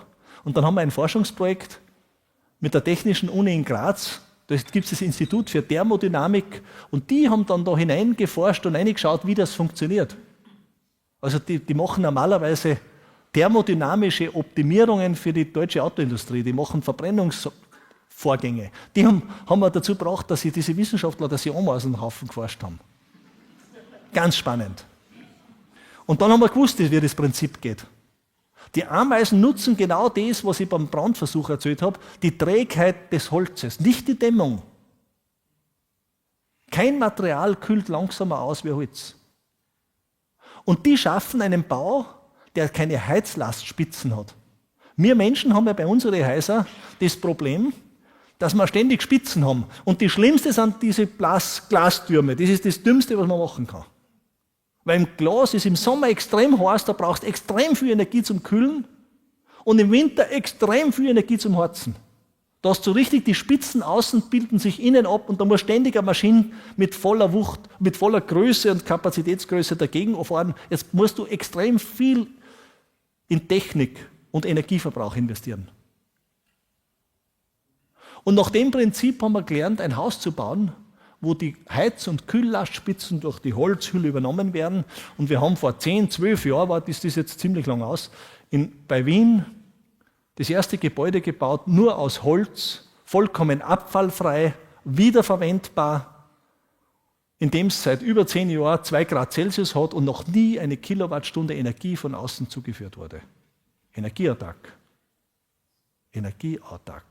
Und nachdem die Filme so viel wert sind und so teuer sind, gibt es permanente Klimadatenaufzeichnungen innen, das ist alles öffentlich einsehbar. Dann hat das funktioniert. Das war natürlich für uns ein Durchbruch. Dann habe ich die ersten Großbauten errichtet. Kann ich mich erinnern, ist der Bürgermeister von Kitzbühel gekommen, der hat das in der Zeitung gelesen vom Filmarchiv.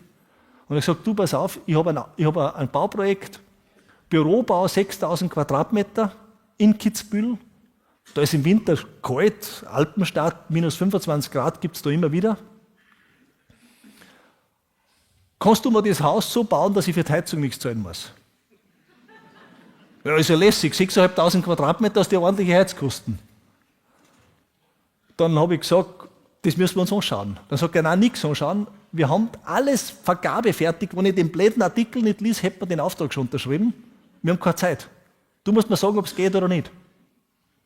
Dann habe ich gesagt, wenn es so eilig ist, dann brauche ich den Preis, zu dem es vergibt. Dann kann ich euch sagen, ob wir es machen können oder nicht oder wie viel mehr das kostet.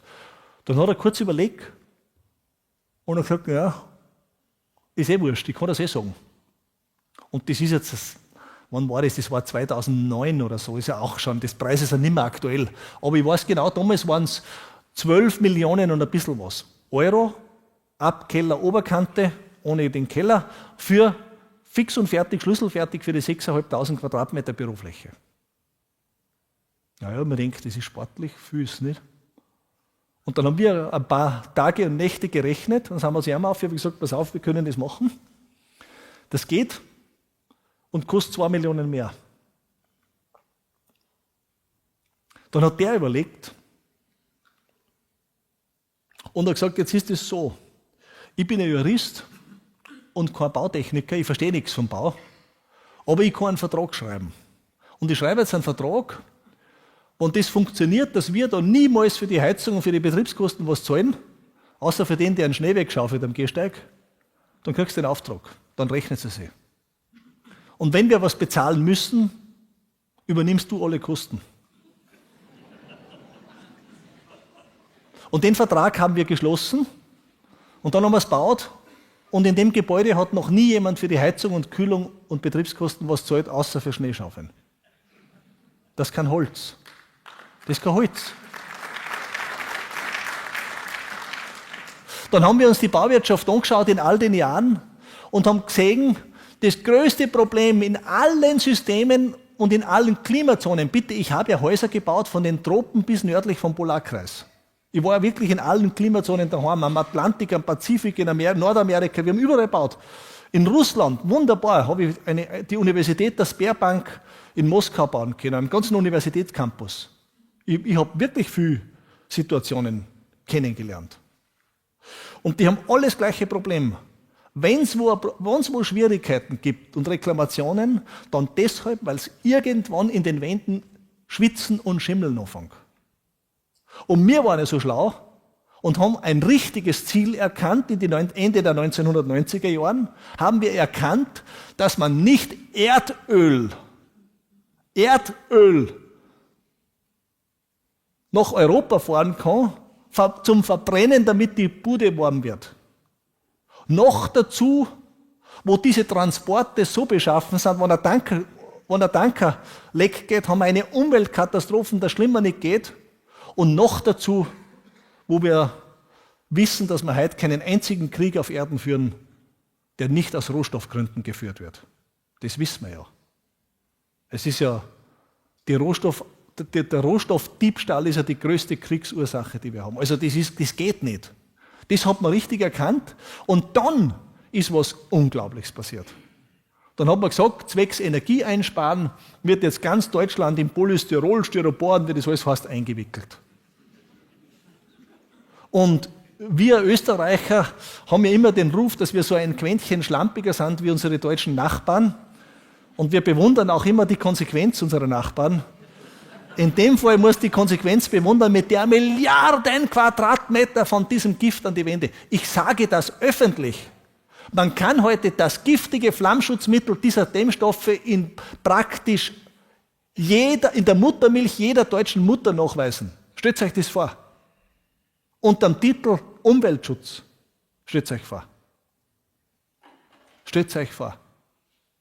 So einen falschen Weg für ein an sich richtiges Ziel einzuschlagen.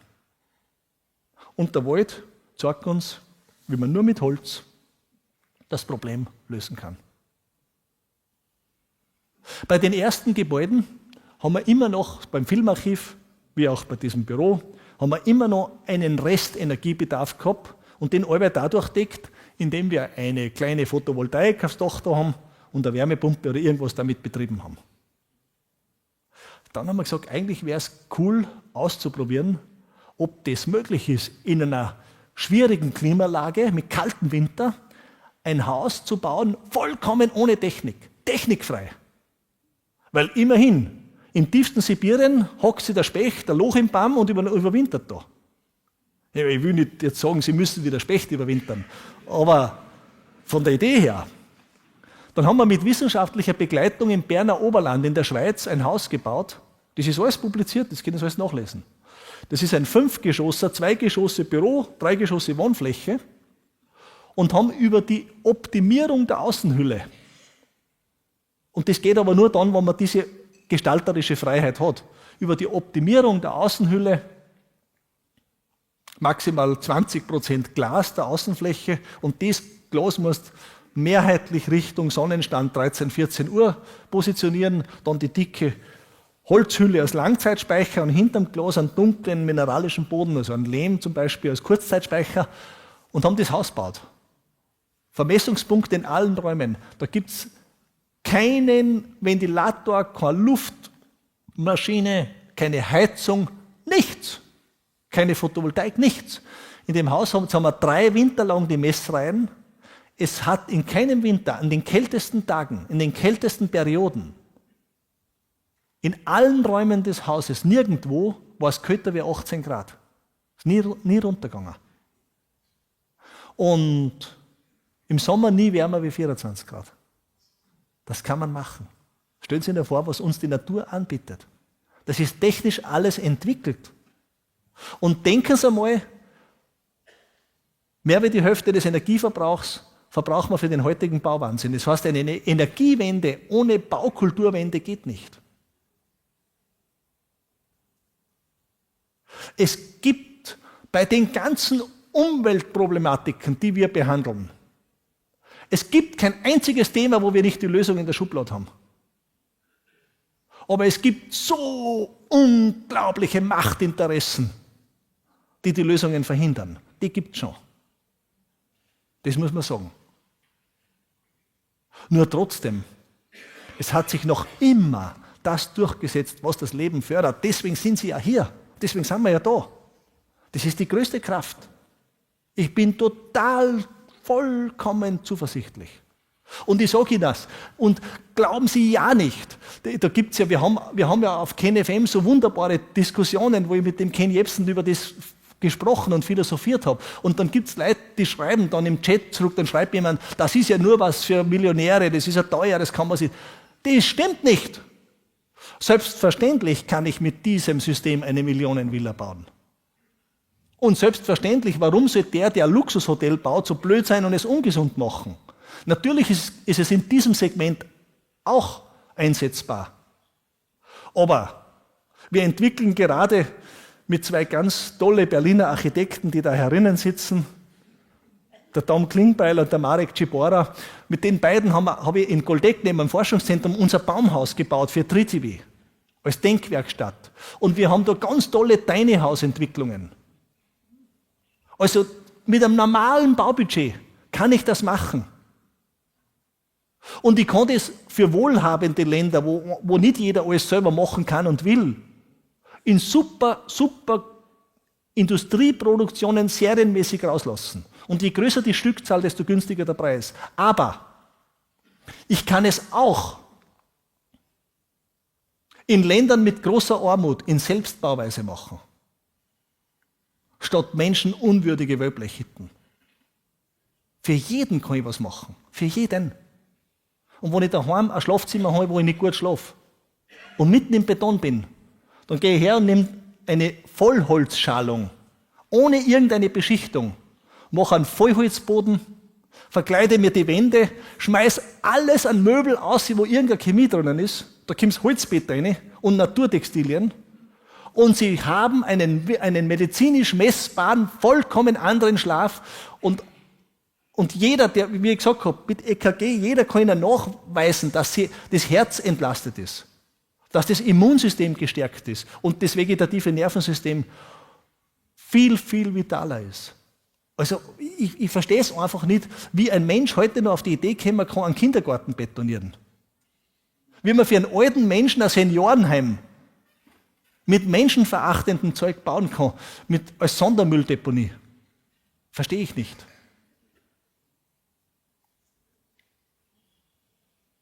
Holz ist immer das Beste. Immer. Und die Natur hilft immer. Aber du musst dich trauen. Vielleicht noch eine Geschichte zum Schluss zu dem Thema Trauen. Ich bin also meine Kindheit, wenn ich zurückschaue, ich habe heute Enkelkinder, meine Kindheit ist so verlaufen, dass wenn ich das mit meinen Enkelkindern machen würde, was mit mir getan wurde, dann würde ich ganz schnell das Jugendamt kommen und die wegnehmen. Weil man das heute nicht mehr akzeptiert, dass Kinder so aufwachsen. Ich will das nicht beschönigen. Es war eine ganz andere Zeit, unvergleichbar. Und in der Zeit, beim Nachbarn haben sie noch nicht einmal einen Traktor gehabt, da haben sie mit den Pferden gearbeitet. Und ich war immer, seltsamerweise, das gibt's, ich war als Kind viel lieber wie Moped fahren, bin ich bei den Ross gewesen. Die Pferde haben aber, es war immer ich habe auch noch Pferde in meiner kleinen Landwirtschaft, zwar, und neben die Mutterschafe. Und ich war halt immer bei den Ross. Und da habe ich mal beobachtet, als kleiner Bub, wie die Pferde, da gibt es ja auch welche, die mögen sich und dann welche, die mögen sich gar nicht. Dann kommen es offene Rechnungen, dann hat eine mit der anderen, das gibt's alles. Und da haben sie zwar nicht mögen und die haben irgendwas offen gehabt und plötzlich hat eine die Gelegenheit gehabt, ist nahe genug gewesen, hat ausgezogen und der anderen Sturten da richtig auf die Schulter hergeschlagen und Eisen drauf, weil es bei der Arbeit waren. Und da ist ein ganzer Fleischfetzen runtergehängt. Eine gefährliche Situation, wenn der Ross eine Sepsis kriegt, ist so ein Tier ganz schnell kaputt. Damals hat niemand einen Tierarzt geholt. Stattdessen ist die Großmutter in den Stall gegangen, und hat die selbst gerührte Harzsalbe vom Baumharz, was da rauskommt, haben sie Salben gemacht, geholt und aufgeschmiert. Und das Ross ist tadellos verheilt. Das war eine Selbstverständlichkeit. Wenn mir was passiert ist, wenn ich mich verletzt habe, hat man bei mir dasselbe gemacht. Ich will gar nicht zurückdenken, wie schmutzig das Gefäß war, wo sie das rausgeholt haben. Von Hygiene keine Spur. Ich will auch nicht Ihnen erklären, dass Sie es so machen sollten. Gar nicht. Ich will nur erzählen, wie das war. Und dann, wie ich schon mit dem Opa zusammengearbeitet habe, war dieser Tag, wo er schon weit über 80 Jahre alt ausgerutscht ist und mit der Hand in die Abrichthobelmaschine rein ist. Und sie aber nicht normal sind die Finger weg, in dem Fall ist er so mit dem Daumenballen drüber und hat sich den ganzen Daumenballen da weggehobelt. Und mit dieser riesen Wunde ist er in die Küche gekommen und hat zur Oma gesagt, Mutter, jetzt brauche ich ein Pflaster. Und wir wollten ihn sofort ins Krankenhaus liefern, das hat er nicht zugelassen und die Oma hat die Salben aufgeschmiert. Es war nicht zu verhindern. Und das ist verheilt. Das ist ohne eine Spur von einer Entzündung selbst, ist verheilt. Für mich unglaublich. Ich habe das nicht verwendet. Wenn ich immer weh habe, dann als Erwachsener, bin in die Apotheken gegangen, habe mir Beta Isodonna und diese so Dinge geholt und Vitamerfen und habe da die Wunde behandelt. Ganz normal. Als ich Jahre später mein Buch über die Sprache der Bäume, über diese Kommunikation und das, was ich am Anfang erzählt habe, geschrieben habe, das Buch war in Österreich ganz, ganz erfolgreich, dann hat der Verleger unbedingt wollen, dass wir über Gesundheit was machen. Ich habe das verweigert, weil ich gesagt habe, ich bin kein Arzt, da versteige ich mich nicht, das maße ich mir nicht an. Dann hat sich die Möglichkeit ergeben, dass ich das mit einem ganz tollen Medizinforscher, der seinen Lehrstuhl an der Medizinischen Universität in Graz gehabt hat, dem Professor Max Moser, als Co-Autor das Buch machen konnte. Dann habe ich die Möglichkeit gehabt, dieses Pechsalbenrezept an der Uni in Graz bei den großen Schulmedizinern überprüfen zu lassen. Und habe ihm das Rezept gegeben. Weil meine Frau, die hat das von der Oma gelernt, die hat aber die Salben gekriegt. Und wir haben die daheim gehabt. Aber wie gesagt, ich habe die Salben im Stall bei den Pferden und bei den Schafen verwendet, nicht bei mir. Und habe ihm das Rezept gegeben und habe dazu gesagt, damit er mich nicht verdächtigt. Und sagt, Max, ich nehme es eh nicht. Aber es ist trotzdem erstaunlich, warum ist da nie was passiert? Bei Nullhygiene. Hat der das analysiert und angeschaut und kommt beim nächsten Treffen und sagt, Erwin, diese Salbe ist was Unglaubliches. Das Harz der Nadelbäume ist in einem höheren Maße, horchen Sie gut zu, Bakterien, Viren und Bildsporen abtötend wie jedes Medikament, das uns aus der Pharmaindustrie zur Verfügung gestellt wird. Sag ich, was? Sag ich, Max, du bist ja nicht der Wurzelsepp. Du bist ja einer der obersten Medizinforscher, die wir haben. Sag ich, das ist so. Sag ich, und ich sage dir noch was. Die Zellstruktur des Baumes ist unseren Zellen unglaublich ähnlich, Beispiel Chlorophyll. Und der Baum wird deshalb so alt, weil er diese geniale Abwehrsysteme in seinem Inneren produziert. Der Baum schafft sich eine Zelle, die grundsätzlich gleich angelegt ist, Jahrtausende funktionsfähig und vital zu halten. Stellt euch vor. Stellt euch vor, was da für eine Kostbarkeit drinnen liegt. Ja, sage ich, Max, wenn das so ist, warum hat nicht jeder Arzt das in seiner Praxis? Dann hat er gelacht, sagt er, pass auf, das kann man nicht, erstens kann man es synthetisch nicht nachbauen zu vertretbaren Preisen, weil das so komplex ist, deswegen funktioniert es ja so. Und zweitens ist es kein Geschäftsmodell. Da sage ich, Moment einmal, ich habe ein Sägewerk, wir schneiden ja das Mondholz, damit wir auch wissen, dass es Mondholz ist für unsere Häuser selber. Da fließt das Harz aus den Bäumen, da gibt es welche, die gar nichts aussehen, und andere ganz viel. Wenn ich einen Eimer in die Runde gehe, wenn ich 2 Stunden unterwegs bin, habe ich einen ganzen Eimer. Ich sammle Harz und mache es wie der Druide, der Miraculix, und mache einen Zaubertrank und die Salben. Und dann kann das jeder, wenn ich einen Vortrag habe, kann jeder das Deckel haben. Dann sage ich, du wirst das lassen. Ich gebe dir einen Rat, du bleibst bei deinen Häusern und versuchst nicht, Heilmittel in Verkehr zu setzen. Das wirst du nicht antun. Diesen Rat habe ich verstanden und beherzigt. Dann habe ich gesagt, Max, was tun wir dann? Dann sagt er, machst du so, wie du mir erzählt hast von deinem Buch mit dem japanischen Mönch. Wissen darf man weitergeben. Schreib das Rezept doch in dein Buch. In unser Buch, unser gemeinsames Buch, was wir damals geschrieben haben. Die sanfte Medizin der Bäume, das große Grüne. Sag ich, das ist eine gute Idee. Das schreibe ich ein und ich schreibe ein, wie man das Harz sammelt und wie man das macht. Ja, sag Gott, ich schreibe dazu, ich erkläre dir, wofür das überall hilft und was man machen kann, überhaupt, was man mit solchen Dingen seinem Körper Gutes tun kann. Ja, sag ich, das mache ich. Das haben wir getan. Und da ist es ähnlich zugegangen wie beim Buch vom Opa. Da ist es zugegangen, meine Damen und Herren. Ich habe einen Ordner mit Zuschriften, das habe ich sortiert, Zuschriften nur von Ärzten. Eine HNO-Ärztin aus München hat mir berichtet, sie hat das erste Mal, eine ältere Dame, das erste Mal kann sie einen ganz seltenen Ohrenpilz erfolgreich behandeln und entfernen. Hat es bisher nicht können. Ein Chirurg von einem großen Krankenhaus hat uns berichtet, gesagt, er operiert jeden Tag und begleitet die Patienten, bis sie das Krankenhaus verlassen. Und mehr als 90% seiner Patienten haben einen zufriedenstellenden Operationswundheilungsverlauf. Und bei knapp 10% haben sie mehr oder weniger große Probleme. Stichwort krankenhausresistente Keime. Und da sage ich Ihnen eins, das Personal in den Krankenhäusern, die leisten Übermenschliches. Das, was die an Qualitätssicherung machen, das ist in den allermeisten Fällen hervorragend. Das muss man wirklich sagen. Und trotzdem kriegen sie das nicht im Griff. Trotzdem kriegen sie es nicht im Griff.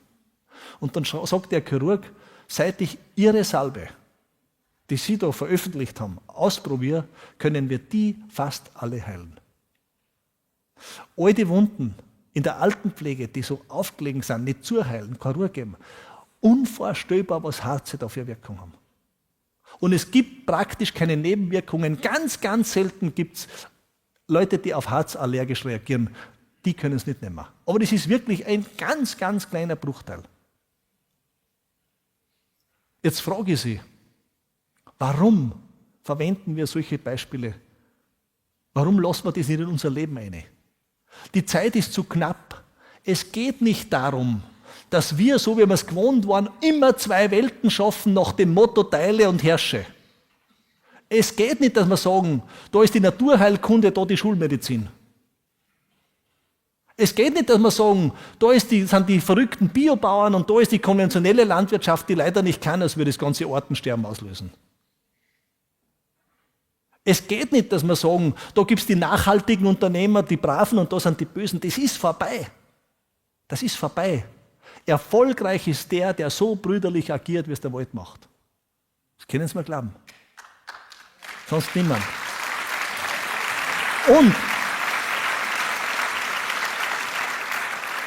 Und noch etwas ganz Wichtiges. Bitte, das ist so wichtig, das lernt man im Wald draußen. Lassen Sie sich niemals erklären, dass wir Mangel haben. Die Welt ist kein Ort des Mangels. Es gibt nicht zu wenig auf der Welt. Es gibt nicht zu wenig zum Essen. Es gibt nicht zu wenig Rohstoffe. Es gibt nicht zu wenig Holz. Es gibt nicht zu wenig. Die Natur arbeitet immer nach dem Prinzip der Fülle. Habt ihr schon mal im Frühjahr einen Obstbaum gesehen, einen Zwetschgenbaum oder einen Kirschbaum, der sagt, für meine Fortpflanzung genügen heuer 5 Kirschen. Also zwicke ich da hinten den Hintern zusammen und lass genau 5 Blüten blühen, das reicht doch. Nein! Der veranstaltet ein Fest für alle. Für alle. Wenn einer sagt, wir haben Energieknappheit, diese Aussage ist an Dummheit nicht zu überbieten.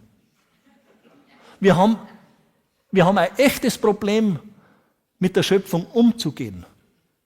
Wir haben ein echtes Problem mit Monopole, die geschaffen werden und Abhängigkeiten, die geschaffen werden. Ich war meines Wissens nach der Erste, der in Deutschland eine Fabrik baut. Ich habe in meinem Leben 5 Fabriken gebaut. Und die größte habe ich in Deutschland gebaut, im Schwarzwald, damit wir nicht so weit mit den Häusern von Österreich fahren müssen. Die läuft mit Sonnenstrom, mit der Sonne, die aufs Dach scheint, kann ich da 200 Häuser im Jahr produzieren. Mit der Sonne, die aufs Dach scheint. Nur von den einen Dach. Die Sonne, die daneben überall auf die vielen Hektar Wiesen scheint, die braucht man nicht. Mir kann keiner erzählen, dass wir Energiemangel haben. Wir haben Verteilungsthemen. Das haben wir. Weil es immer Leute geben, die wollen einen Schalter, den so oder so legen können, und dann sind die anderen, die Kleinen, in meiner Hand. Das Thema haben wir. Und deshalb ist das Bestreben, dass man unabhängig wird, beim Hausbauen unabhängig und energieautark, unabhängig von Rohstoffausräubereien und so Sachen, dass ich es mit regionalen Holz mache, was vor der Haustür wächst. Dass ich unabhängig werde, weil mir beim Blackout keiner die Heizung ausschalten kann. Dass ich unabhängig werde, weil ich lerne, mich selbst gesund zu erhalten, bis ins hohe Alter. Dass ich unabhängig werde, weil ich sage, wenn es ein Fleisch gibt, dann schmeckt es mir, wenn es gut ist, wenn ich weiß, dass das Tier nicht gequält ist, und sonst kann ich locker monatelang ohne dem auskommen. Und komme mit den Nüssen und mit den Früchten und mit denen aus, was ich mir da anpflanze. Diese Unabhängigkeit, das ist die traumhafteste Grundlage, um in die Fülle zu gehen. Das ist der größte Friedensdienst, den wir der Welt leisten können. Das ist der Weg, den wir gehen müssen.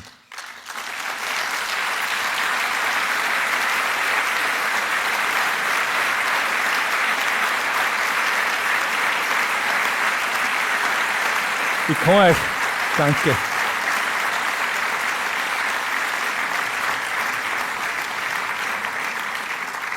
Vielen Dank.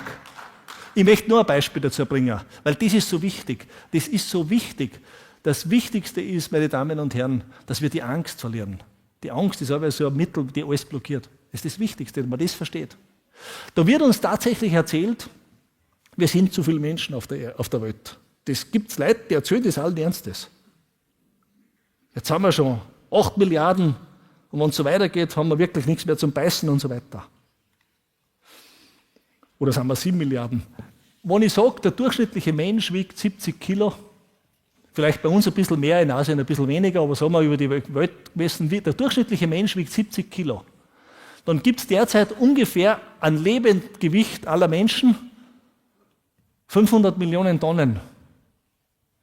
Weil 7 Milliarden mal 70 Kilo sind 500 Millionen Tonnen, die da herumkrabbeln. Die sind angeblich zu viel.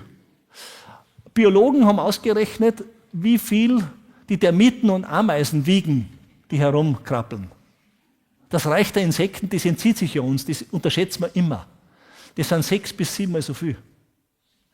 Haben Sie schon mal gehört, dass einer gesagt hat, die Termiten und die Ameisen, die Mistviecher, die fressen alles zusammen, jetzt bleibt für uns nichts über? Natürlich nicht. Die Erde trägt das leicht. Und an diesem plakativen Beispiel will ich noch eins sagen. Aber in einem Punkt sind uns die Ameisen überlegen und sind sie weiser wie wir. Die machen keine Wegwerfwirtschaft, die machen Kreislaufwirtschaft. Die lernen, die Dinge so zu konstruieren und designen, dass, wenn sie es nicht mehr brauchen, kannst du der nächste auf gleicher Nutzungshöhe wiederverwenden. Ich habe vor 3 Jahren ein Luxushotel in Meran gebaut, in Südtirol. Und weil das so besonders luxuriös und teuer ist, haben die Innenarchitekten gesagt, da lassen wir diese Oberflächen, die so schön ist, mir ins Herz weh, und gesagt, das können wir nicht lassen, wir müssen das noch eleganter machen. Das wird alles mit Altholz verkleidet. Dann sind wir hergegangen und haben die Heustadel, die der Opa gebaut hat, wo wir einen Krieg haben, zurückgekauft und aufgesägt und damit das Luxushotel verkleidet. Und der Preis für so eine Altholzschalung, das kann man im Handel kaufen, oder alte Balken, der ist ziemlich genau das Doppelte von einer neuen Schalung mit der ersten Qualität. Das heißt, das Material, was die verarbeitet haben, ist heute doppelt so viel wert. Das Material vom Passivhaus, Baujahr 2010 oder vom Haus, Baujahr 1970, ist Sondermüll. Wenn sie das wegreißen, müssen sie einen Haufen zahlen. Ich frage Sie, wer hat enkelkindertauglicher und zukunftsfähiger gebaut?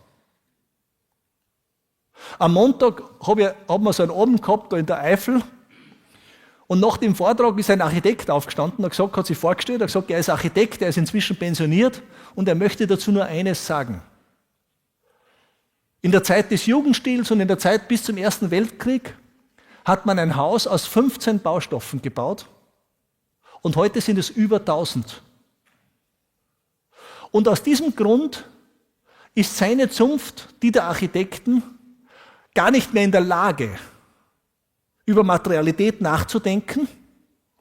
Und die haben das an die Industrie abgegeben und begnügen sich heute einzig und allein damit, ein hübsches Design außen zu schaffen.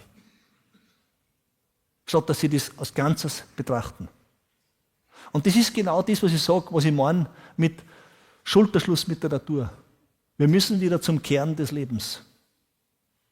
Und zum Schluss sage ich noch eins, das ist bei Gott keine traurige Aufgabe. Das ist das fröhlichste, lustigste und zuversichtlichste und schönste, was wir machen können. Dem Leben dienen und das anpacken in jeder Ebene. In jeder Ebene. Gehen wir raus, schauen wir an, was wir morgen essen. Schauen wir unser Bildungssystem an. Schauen wir das Bekleidung an. Schauen wir alles an. Und handeln wir nach dem Prinzip, dass wir sagen, wir gehören jetzt zu denen, die das Leben unterstützen. Danke. Alles Gute. Dankeschön.